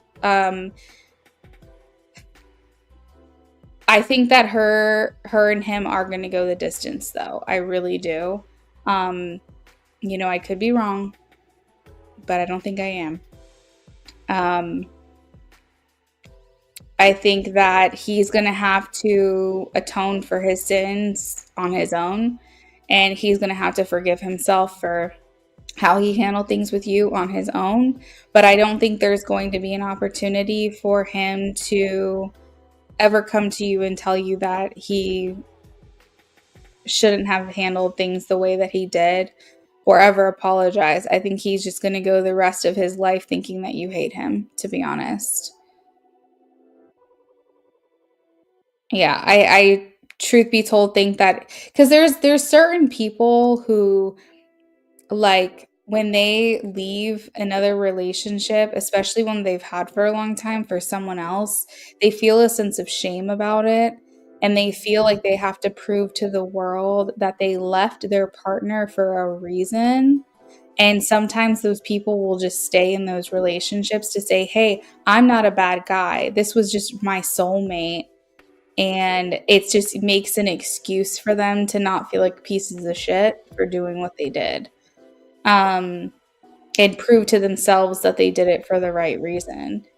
But I do think that they have like something good so far. He love bombed you up until September. You try to give him a chance, but instead of fixing things, he was still cheating.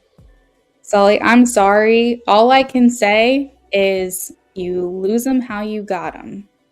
You lose them how you got them. So Angelus got him by cheating, and that's maybe how she's going to lose him. Just because they go the distance, maybe they'll get married, maybe they'll have a kid, I don't know. But it doesn't mean they're not going to have their own problems, and it doesn't mean they're going to have their own insecurities. But guess what? You're going to be healed, and you're going to move forward, and you're going to be living your best life, and she's going to be sitting in that insecurity. You might feel jealous of her right now, but she will always feel jealous of you for the rest of her life. Because once you have the guy or the girl that you cheated with, then the tables turn around. Okay? Then you start to be the insecure one, and you start worrying that they're going to leave you or they're going to cheat on you or whatever. So all you did was transmute and transfer that negative energy onto her, because you go, okay, he's not my problem anymore. He's your problem. So bye-bye. And so all you did was get rid of the dead weight. And it sucks because you still have residual feelings, but he's her problem now, you know?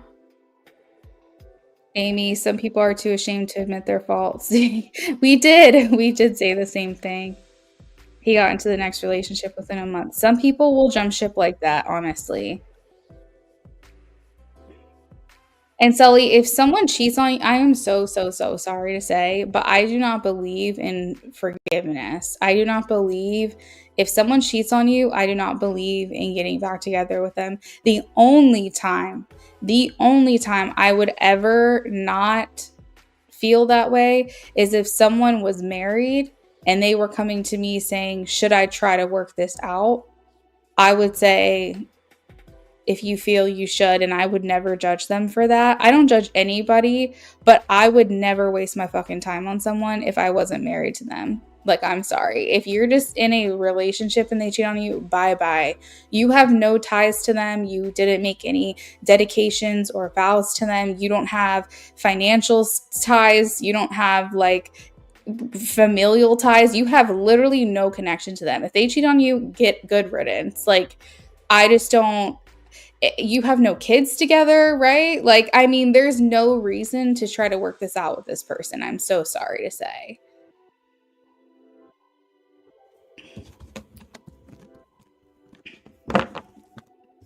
Sully, do you know and remember, if you don't, how someone treats you is not your fault and you don't need that bad karma, dead ass. No, seriously.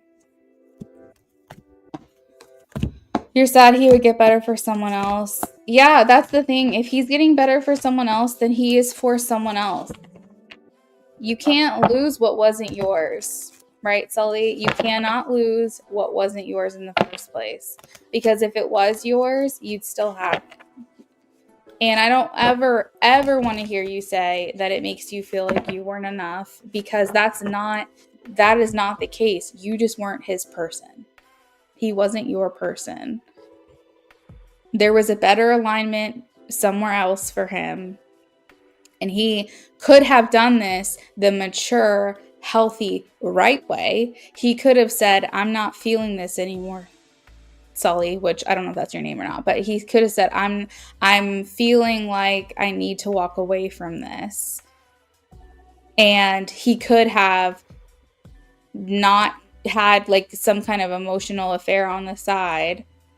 And he could have really just broken things off and sat with himself for a little bit before entering another relationship. But he didn't. He jumped ship, He went from you to this other person. And so the only thing that he should be apologizing for is how he conducted himself, how he acted, how he went about this was definitely slimy. But he can't apologize to you if he found alignment and a better connection somewhere else. It's just that he didn't go about this the right way. And that's what the apology should be for. But it's not about you not being enough. It's about him just not being your person. And I hope you think of it that way. And honestly, Sully, you did nothing wrong here. Because the person that's meant for you is going to be obsessed with you, never going to want to leave you, love you, like worship you, give you everything that you want. Trust me. So, Sully, if you want to drop your next question, go ahead and post it.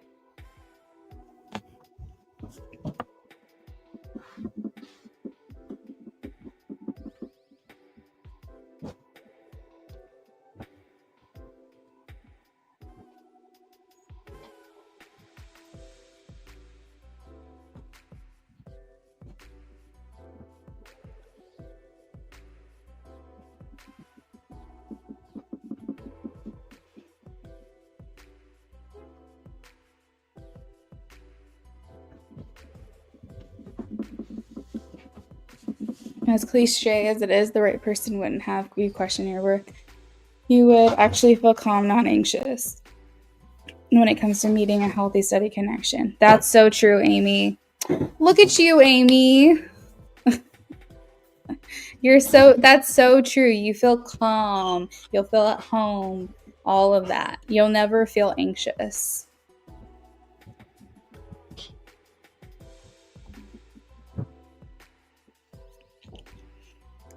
Yeah, karma is definitely on the way. Order up.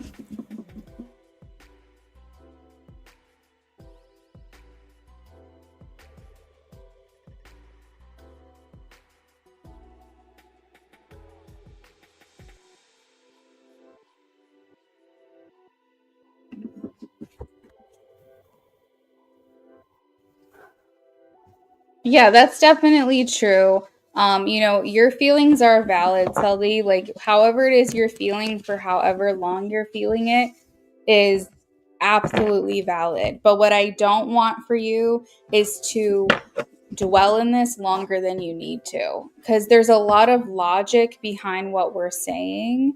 And, logically you can go, okay, I am enough, and okay, he just wasn't my person.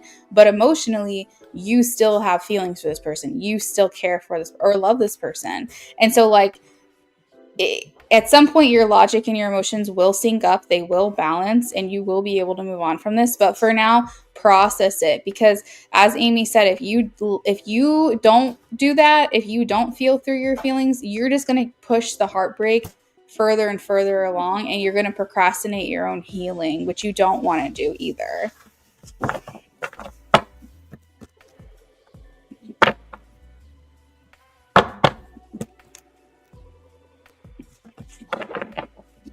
All right, Sully. Karma comes in all shapes and sizes. Maybe he's happy in a relationship, but his karma is going to come in a loss of a job, or a flat tire. I don't freaking know. I mean, I'm just making this up, but maybe he will be happy. Maybe he will be happy in the relationship. But karma doesn't mean just relationship karma. It can mean literally karma in any other circumstance. Okay, someone could sue him for all we know. Like, he'll get his, trust and believe.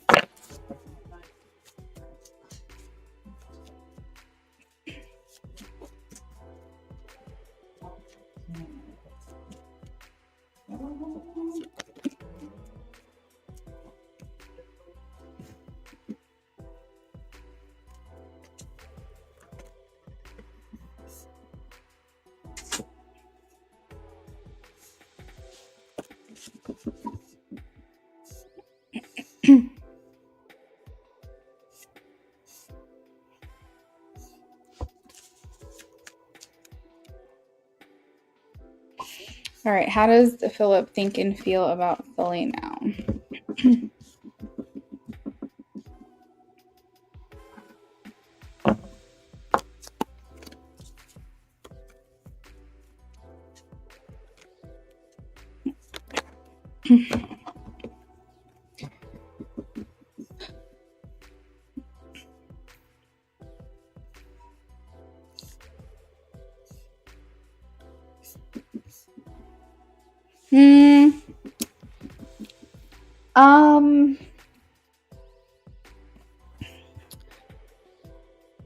I want to be clear, Sully, that I don't think that he ever looked at you as like a bad person. He never looked at you as like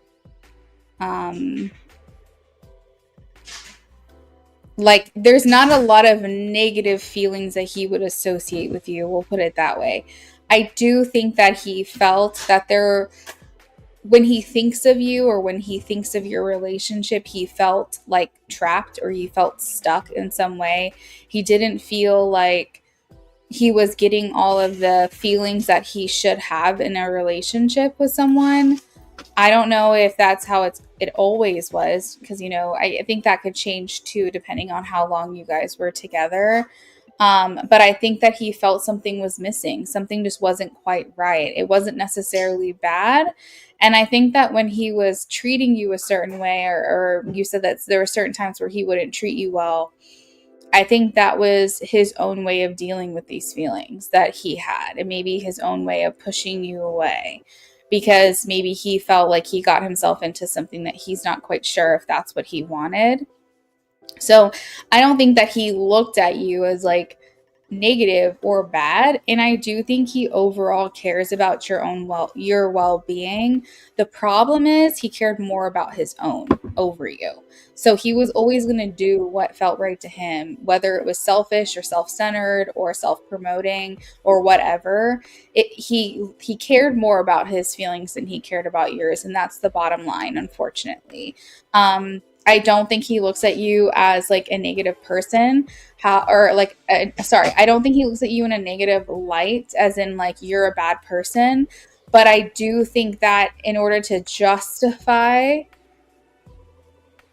his decisions and his choices, he chooses to think negatively about you. Even though deep down, I don't think that's really how he feels. I think that it's his own shame trying to make sense of what it is that he did and how he conducted himself. And so he would rather say, oh, she was just like, stuck in a negative pattern, and she just was so restrictive, and we just didn't get along. Whenever I wanted to do something, she didn't want to do it, or like, she was always complaining. I mean, whatever. Like, I mean, he's basically deep down, I think he truly knows that you're a good person.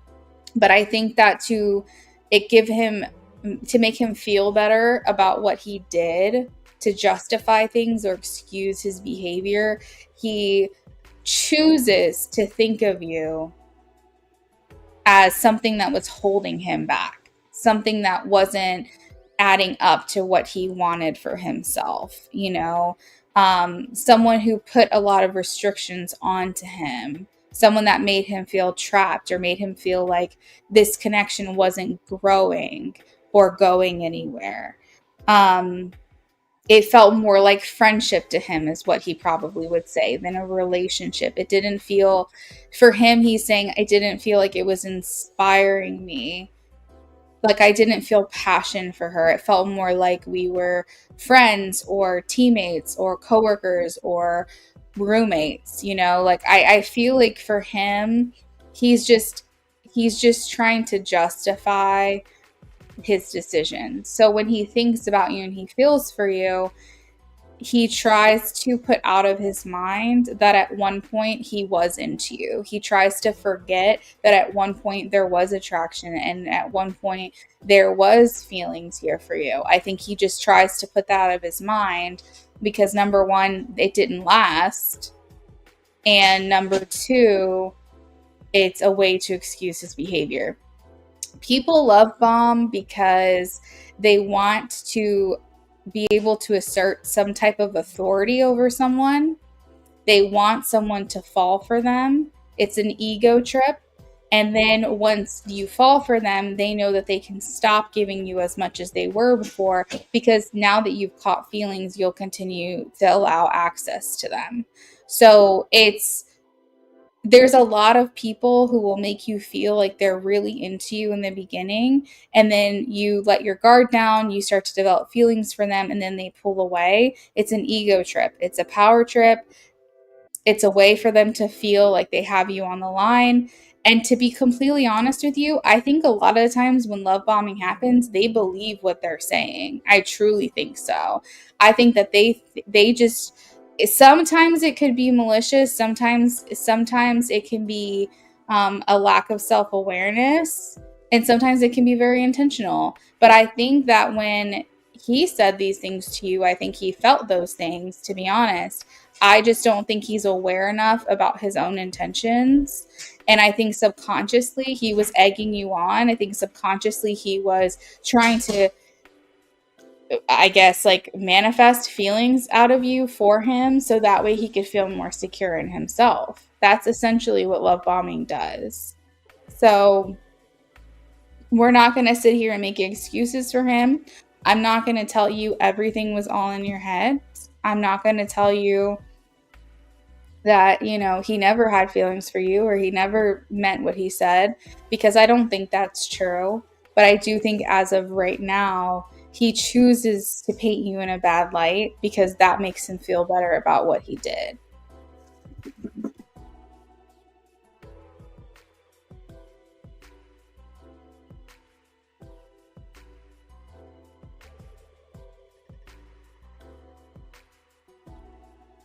This could have been just a form of control. So, like, Sully, and that's why I said I'm not gonna say he didn't mean it, and I'm not gonna say he did mean it. But what I am going to say is that love bombing is a specific technique, subconscious or conscious, intentional or just a lack of self-awareness, either one. It is a show of and display of affection for someone where you are putting 100% into the connection, even if the other person isn't putting in as much, because your main objective is to make that person fall in love with you, to make that person have feelings for you. Why? Because then you can start pulling away. You don't have to give as much. It's a oh God, what is the word? Oh my God, what's the word? It's something about like a competence level.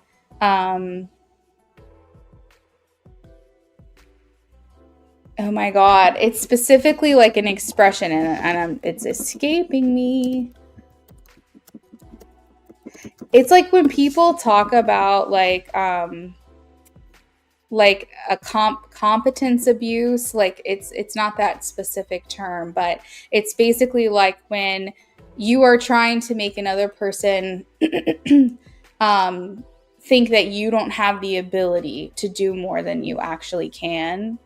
And that's what I think he was doing. I think that he liked the idea of making you fall for him, so that way eventually he could pull back and not try as hard, even though he had the capacity to do it. He wanted to be negligent, and he wanted to make you fall for him, because then he knew he had you on the line, and that no matter what he did or however he showed up in the connection, you would accept him because you have feelings for him. That is essentially what love bombing is.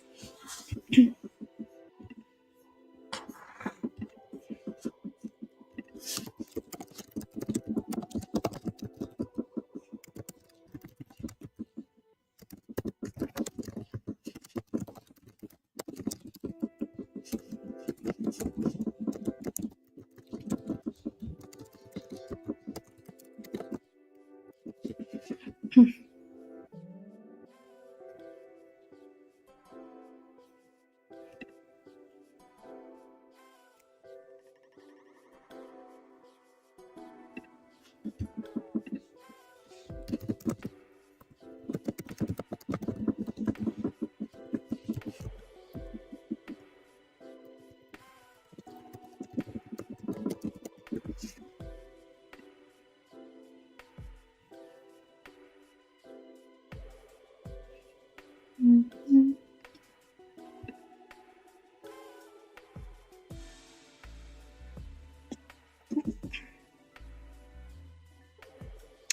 You said it felt narcissistic. That's why you're shocked he's changing now. You always put 100%, never half it back, always push and pull.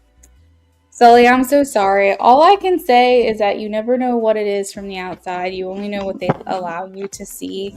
From these readings now, I do think that they're into each other, and I do think that he feels like he's different and he's changed and all of that. And I do think that things will go far. Like I think you should try to move on from this person, because I do think that they have a long distance to travel in their relationship. But just because it's great now doesn't mean it's always going to be that way. And you just have to trust that it's all going to work. It's all working out the way that it should, you know?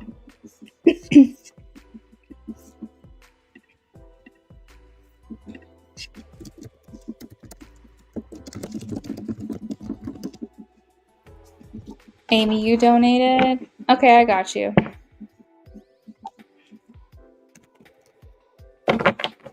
I guess he'll never regret anything. I feel like he's winning and I lost. Sully, I'm so sorry you feel that way. That is just a mindset shift that needs to happen, because that is not the case. He is not winning. You did not lose. This isn't about winning and losing. You feel that way because you're the one that's dealing with the heartbreak now, and he's not. And he had the upper hand because he's the one that walked away, and you feel powerless, and he feels like he's the one that had the power. That's why you feel that way, but trust and believe that is not the case. Even if he goes on to live a happy life and he won, it doesn't mean that you automatically lose. You can win and he can win. This isn't about winning and losing. You know, two things can be true at once. He can be happy and you can be happy. Unfortunately, it's not at the same time right now. But maybe you're going to find the love of your life and you're going to be with them for forever, and he's going to be a blip and you're not even going to give two shits about him, and he's going to be miserable in a marriage that he left you for, you know? So it's like, just because that's how it feels right now doesn't mean that's how it's always going to be. And when I tell you it's not about winning and losing, I promise you it's not.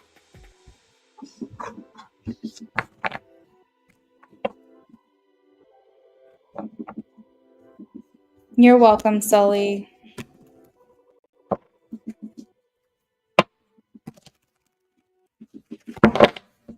All right, this is for culture. If culture is here, please check in. I'm going to go ahead and shuffle for you now. I am so like stuck on the fact that I cannot remember the word that I was trying to say. It's driving me crazy. It's like a certain terminology. Oh, it's weaponized incompetence. Weaponized incompetence. Look it up. Thank you, Spirit. I was like, what the heck is it? But yeah, weaponized incompetence is essentially where you feel as though you're dealing with someone who is acting like they don't have the capacity to do something that they actually can, or they actually will be able to.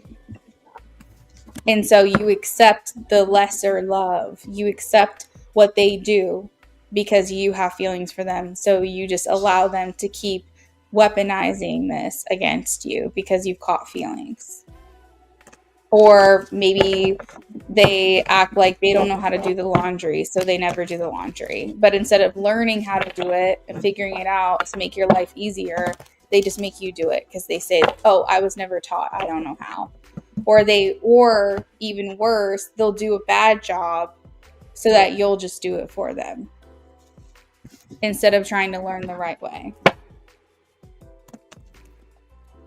Yeah, he definitely used that. He wouldn't do anything I asked, but gave it all to another. Yeah, I thought you were trying to say Munchausen syndrome, but weaponized incompetence makes much more sense. Oh, yeah. It's actually called the Dunning-Kruger effect. So when people overestimate their own limitations. But that's hilarious. We're over here just like talking fucking science and philosophy here. But yeah, you're welcome.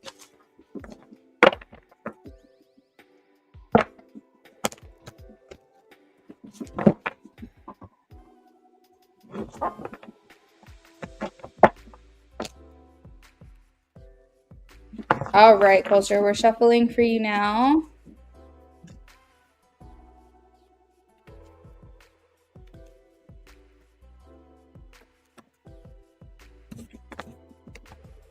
Oh, you're okay. They don't have to be downers. I mean, they're not downers. I think this is a very...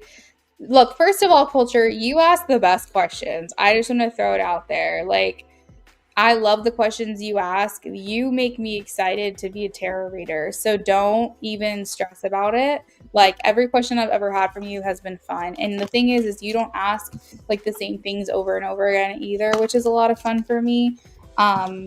Because it makes me feel more open to like understanding what I can do to help you rather than feeling shut off because I feel like I've already answered that question for you before.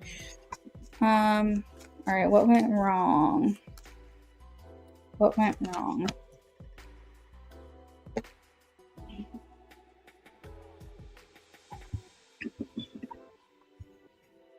Yeah, you're welcome. Sully, try to have a good night, friend. I'm sending you lots of love and healing.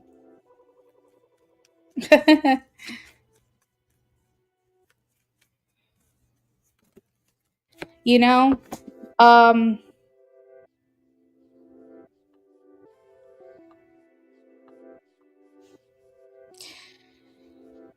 don't necessarily think that you did anything wrong, like in particular.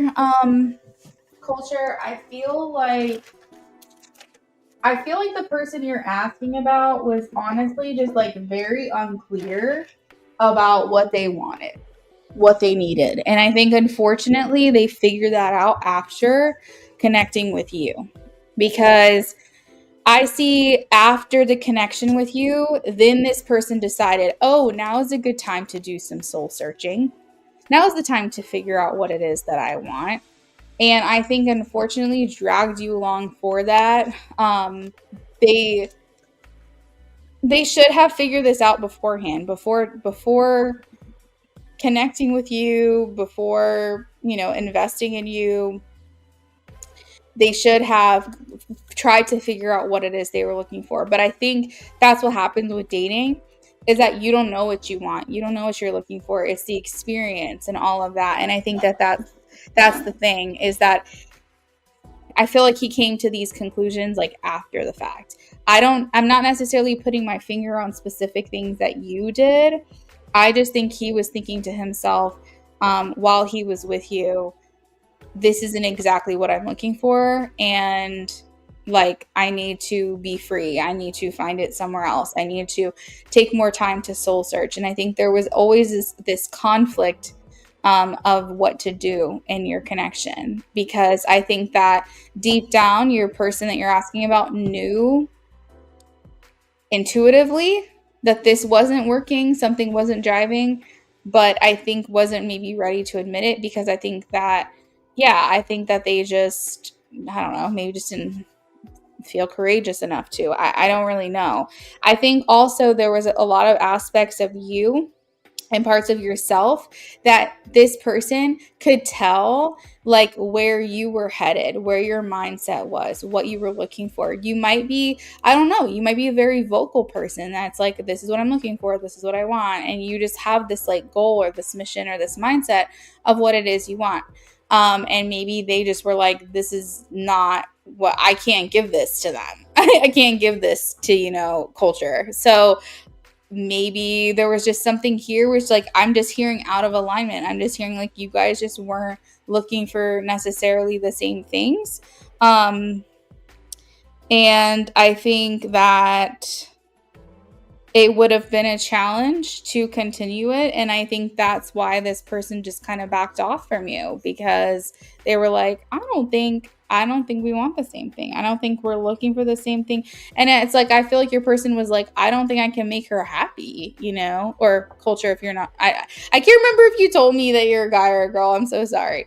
So, maybe your person was just like, I don't know if I can make them happy. Truth be told, like, I don't think that I have what it takes to give to them. Now, I don't know how you show up in connections, but there could be some aspects of this relationship that was making the person you're asking about feel like things were progressing a lot faster than they were ready for as well. And so they kind of felt like they needed to kind of pull away because this wasn't exactly heading in the direction that they wanted. But yeah, I do not think that this had anything to do with you in terms of like, what can I do so that someone else will accept me? Because number one, people will accept you how you are. You will find your person and they're going to accept every single quality about you. And they also probably will love it. They'll like worship it, So it's like you can never worry about being too much for someone else. Now, if there are aspects to your character that are a lack of awareness, lack of self-awareness, things that you do that you should really work on because it's toxic, that's a whole nother story. But there wasn't necessarily anything that you did. It was more so what you wanted, what you were looking for, the type of energy you were bringing to the connection. It just wasn't quite meshing or aligning or matching what this person was able to contribute. And I think that they just felt, it feels pretty quickly actually, they figured out that they need to do more work to figure out what they're looking for, and that it didn't seem like it was the same as what you wanted.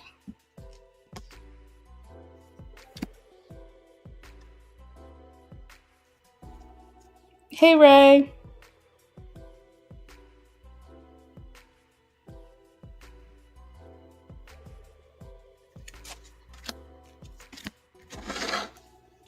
All right, so hopefully that helps you. Amy, do you want to drop your question for me?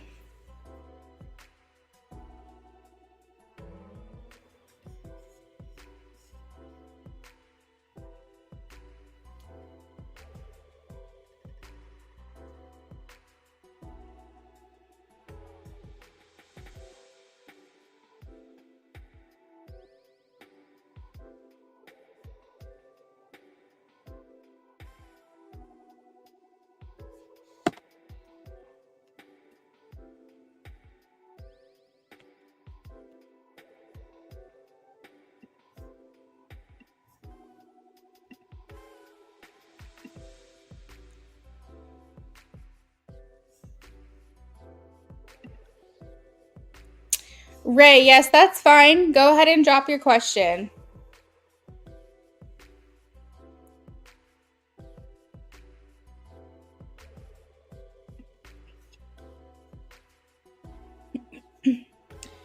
Yeah, it makes sense. I knew it wouldn't work out the moment I saw his picture. I think we both dragged it out. Yeah, I think you're right because he's like what I'm picking up from him was that he knew very quickly that this wasn't going to work. But I guess maybe he just was too scared to like call it or something. I don't know. But you're very, very welcome. Thank you for that insightful question. All right, so this is where we're gonna leave it. We're gonna do Amy, and then we're gonna do Ray. Ray is redeeming a previous question from the other night. I'm gonna go ahead and close the list out.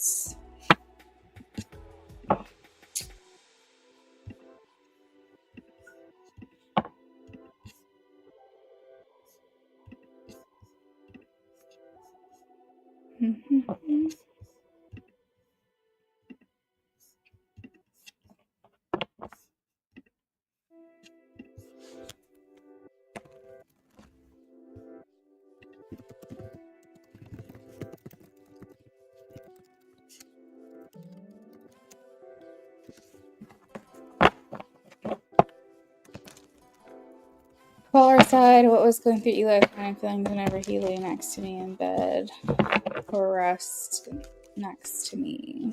Ooh, lots of comfort, Amy. He really liked being next to you.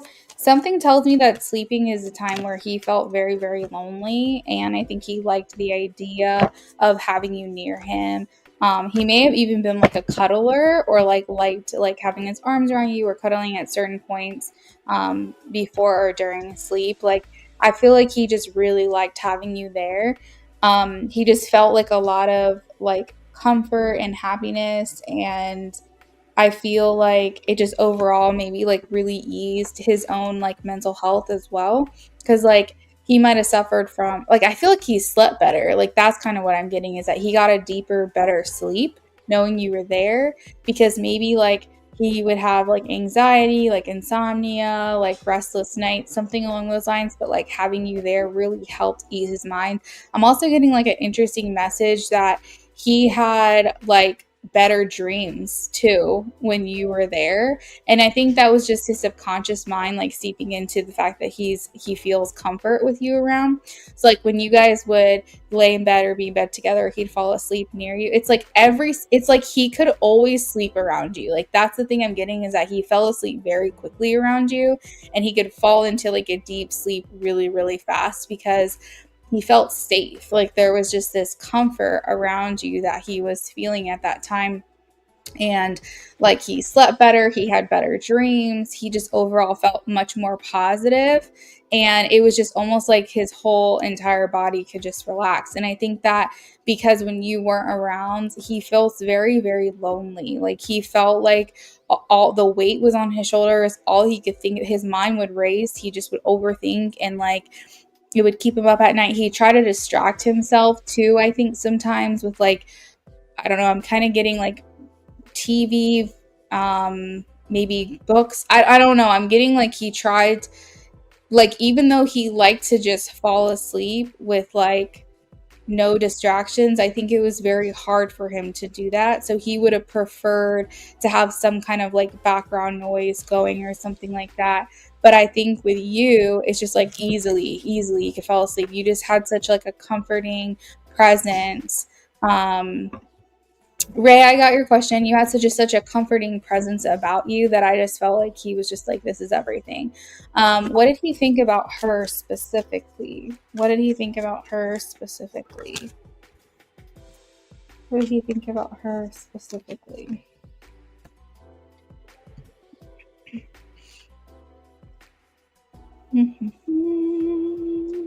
You're very comfortable to him. You kind of like just fit like a puzzle piece in his opinion. Like he really liked having you near him, and he felt like it was romantic. He felt like his wishes were coming true. I think he honestly would have preferred to have you there with him so he didn't have to sleep alone, like as much as possible would have been his preference. He felt like very manly too. It's weird because he felt like nurtured by you, but he felt like the man because he's like, I got the girl, I'm the man. I don't know. It's kind of funny. Um, Let's see. But yeah, he liked how you physically felt near, like next to him. I don't know. Maybe he's cold. He runs cold and you were hot, or you ran cold and he was hot. I don't know. There was some kind of balance here that felt really nice together. And maybe he physically liked like the feeling of you being close to him as well. But I feel like there wasn't a lot of thinking that happened while he was laying next to you sleeping because he always fell asleep so fast and he'd get into a deep sleep. Um, but it was just like those moments where he's twisting and turning in the night. Like if he ever turned over or repositioned, sometimes he would wake up enough to remember that you were there and it would put a smile on his face.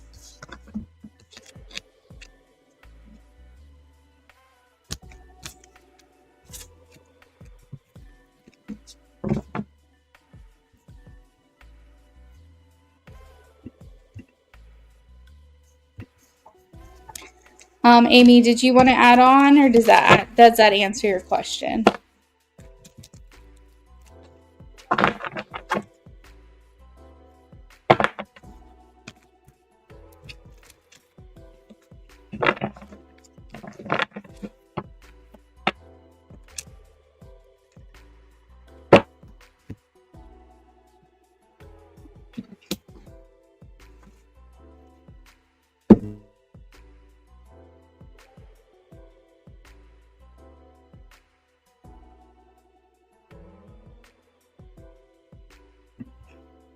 Oh, yeah. Okay. Are we going to see you tomorrow for the Christmas Eve live stream?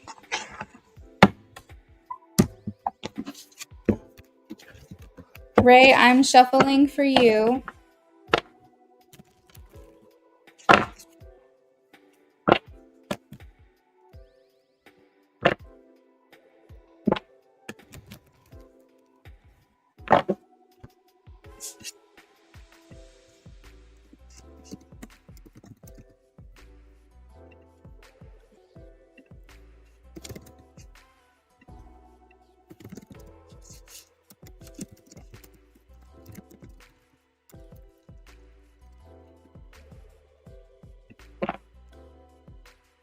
Yeah, Prob, thank you. I hope it was like because Eli wanted me there, not just because he needed.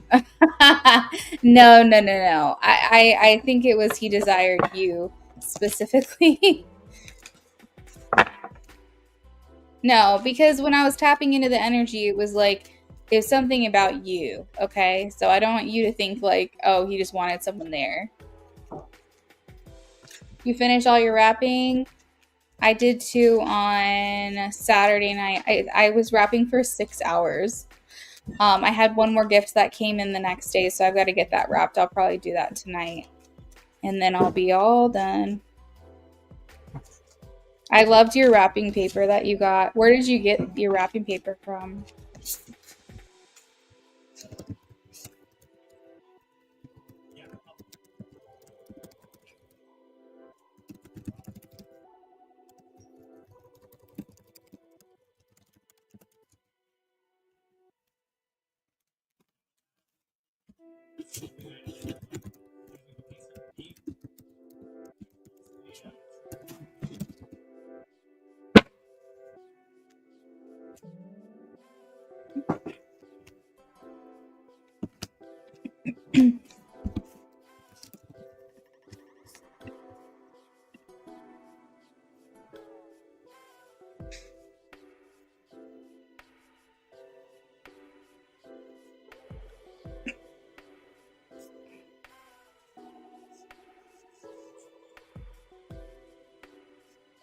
Mm-hmm.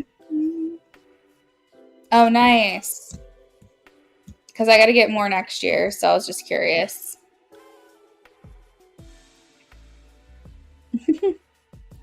Have a good night, Amy.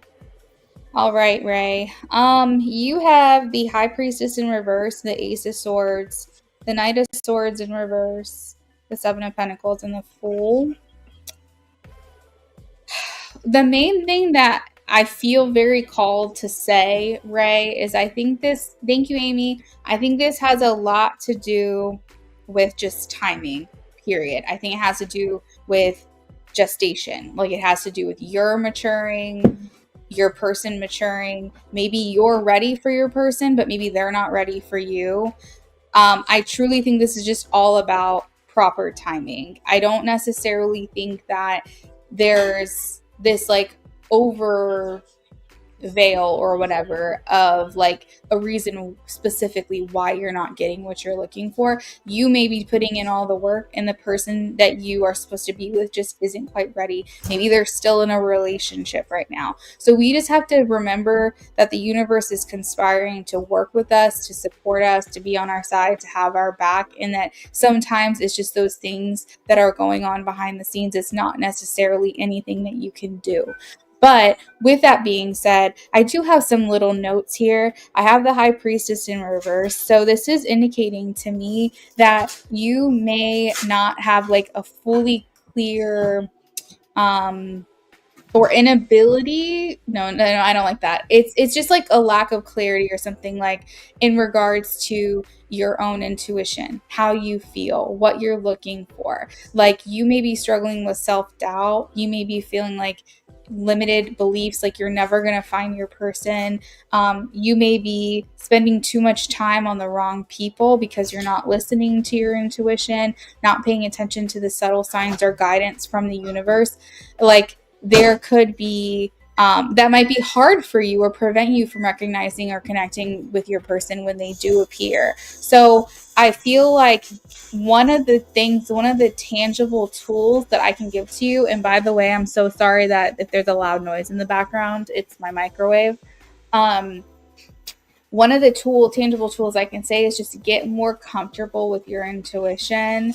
Practice, it's like a muscle, like do exercises with your intuition. Like, what am I in the mood for today? What does my body need to nourish itself? Um, like when you meet someone new, what are your immediate thoughts about this person? What are the feelings? What are the impressions that you're getting?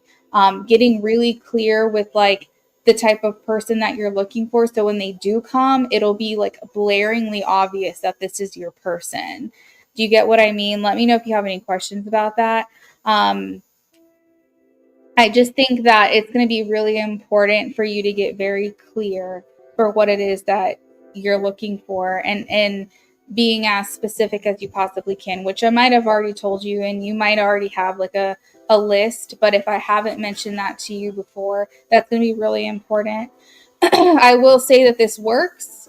So far, so good. I suggested it to my brother, and he found someone. He had like 30 things on his list of what he was looking for, and he feels he's found that in someone. So I do know that it works.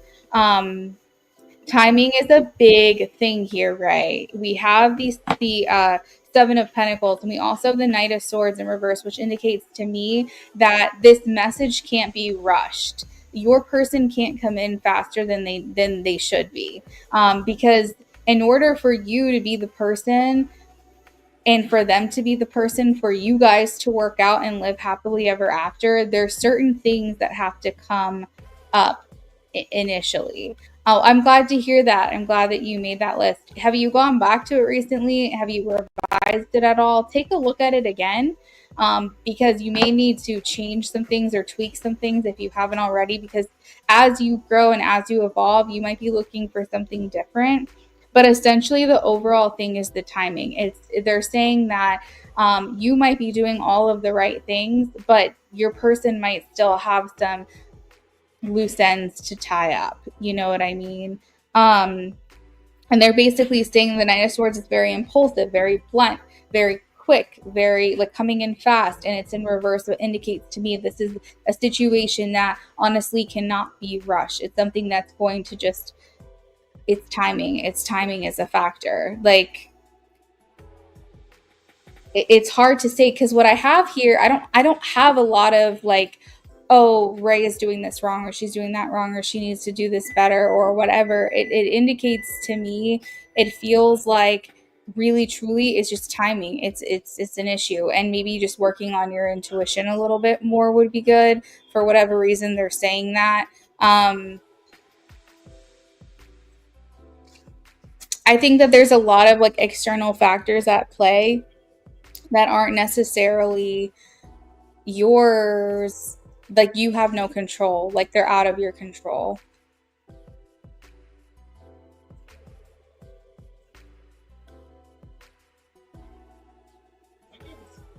And I think like one of the main things they want for you is to make sure that you're not wasting time on the wrong people.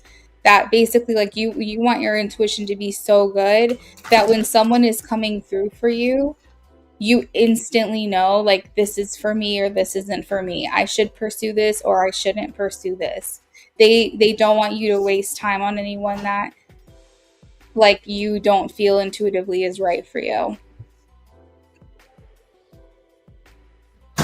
They're saying that the work you have put in so far is valuable, but it just will take some time to see the results.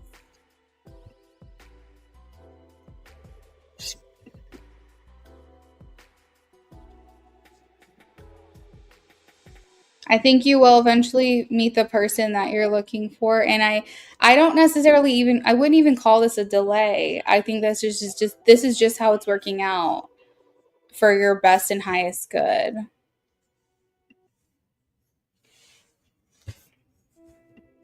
Like for example, when I met my now husband, um, if I had learned lessons, I literally just had this conversation with James earlier, but if I had learned my lessons earlier, then by the time that I was ready for my husband to come in, he wouldn't have been ready because he was already in another relationship. So I needed to learn the lessons the hard way, unfortunately, because then he would have learned his lessons and in his relationship, and then we would have both had the necessary time in between to heal from that, and then we were both ready at the exact same time. If the timing had shifted up in any direction, we wouldn't have been available to each other at those times. I think it all works out the right way. What if I was ready and he wasn't? He was in a relationship, then what? Then I enter another relationship in hopes that maybe he'll be done with that one, and then maybe he's not ready because I've entered another relationship. So we just sometimes we have to be the single ones for a little while because our person is still working through their own individual journeys. Well, you're not waiting for someone. That's not when you're if you're waiting for someone, then you know who the person is, and they're taking too long to figure out that you're the one that they want. Waiting on your person is completely different because it's basically saying I am ready when they are, and they can come in when they're ready. What I guess what I want to ask you is why are you so in need of something so fast, so quickly? Is it because you want to prove to yourself that it's possible? Are you in fear that it's not ever going to happen for you? Do you need some kind of validation? And so you feel like if you found your person that would give that to you? Because the only time you're ever waiting for someone is if you know them and they are taking too long to make a decision about you. You are never waiting on someone whom you haven't met before. You are making yourself aware and attracting that person into your life.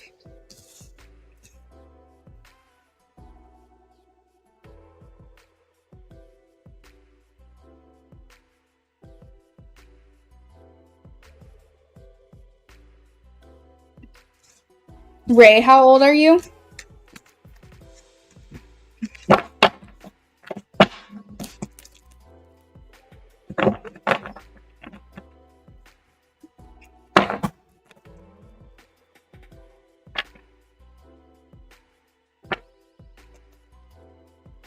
32. I think sometimes we can feel like we're rushing against time we are comparing ourselves to other people, especially once we hit 30. There's like this system set in place for us that we're conditioned to believe, oh my God, once we hit 30, if we haven't found our person, if we haven't started a family, if we haven't this, if we haven't that, we feel like we're behind. And in our 30s, a lot of the times you're seeing other peers or friends or family members starting their lives and starting a family. And there's that desire that you have within yourself that you want to be with your person and that you want to have what the other people have, because you know that would make you feel like happy. And then that would fulfill a lot of stuff for you. And don't get me wrong, being in love is amazing. I think that it's also important to be able to stand on your own and like know that it's going to come for you when it's going to come for you. But we hit 30, and I'm generalizing here, but I think we all feel the pressures, no matter who you are. We feel the pressures of, oh, well, I need to find my person because then I need to get married and then I need to get a house and I've got, and life is hard when I'm on my own. And maybe if I had my person, I could have a better life. And it's like we start to feel all these like feelings. And there's nothing wrong with wanting love. There's nothing wrong with wanting to be in love and wanting your person. But when I tell you that it happens at all different stages, sometimes people don't find their person until they've been married twice. Sometimes people don't find their person until they're 45 years old. Sometimes people find their person at 17. Everyone's different. Everyone's on a different journey. And if you do find yourself comparing yourself to other people, I want you to like not do that, not worry about that. You can like and I don't know if I can't remember, Ray, I'm so sorry. I can't remember if you said you had kids or not, or if you want kids or if you're feeling that way. But, there's also things that you can do on your own as well. If that's a pressure for you, if that's what's hard for you about this, is like also knowing that you may want to have more kids or something like that. But there's also things that you can do to like prolong. And sometimes people have kids up until like 39, 40 years old, unless you have like some type of like condition, you don't have any. Yeah.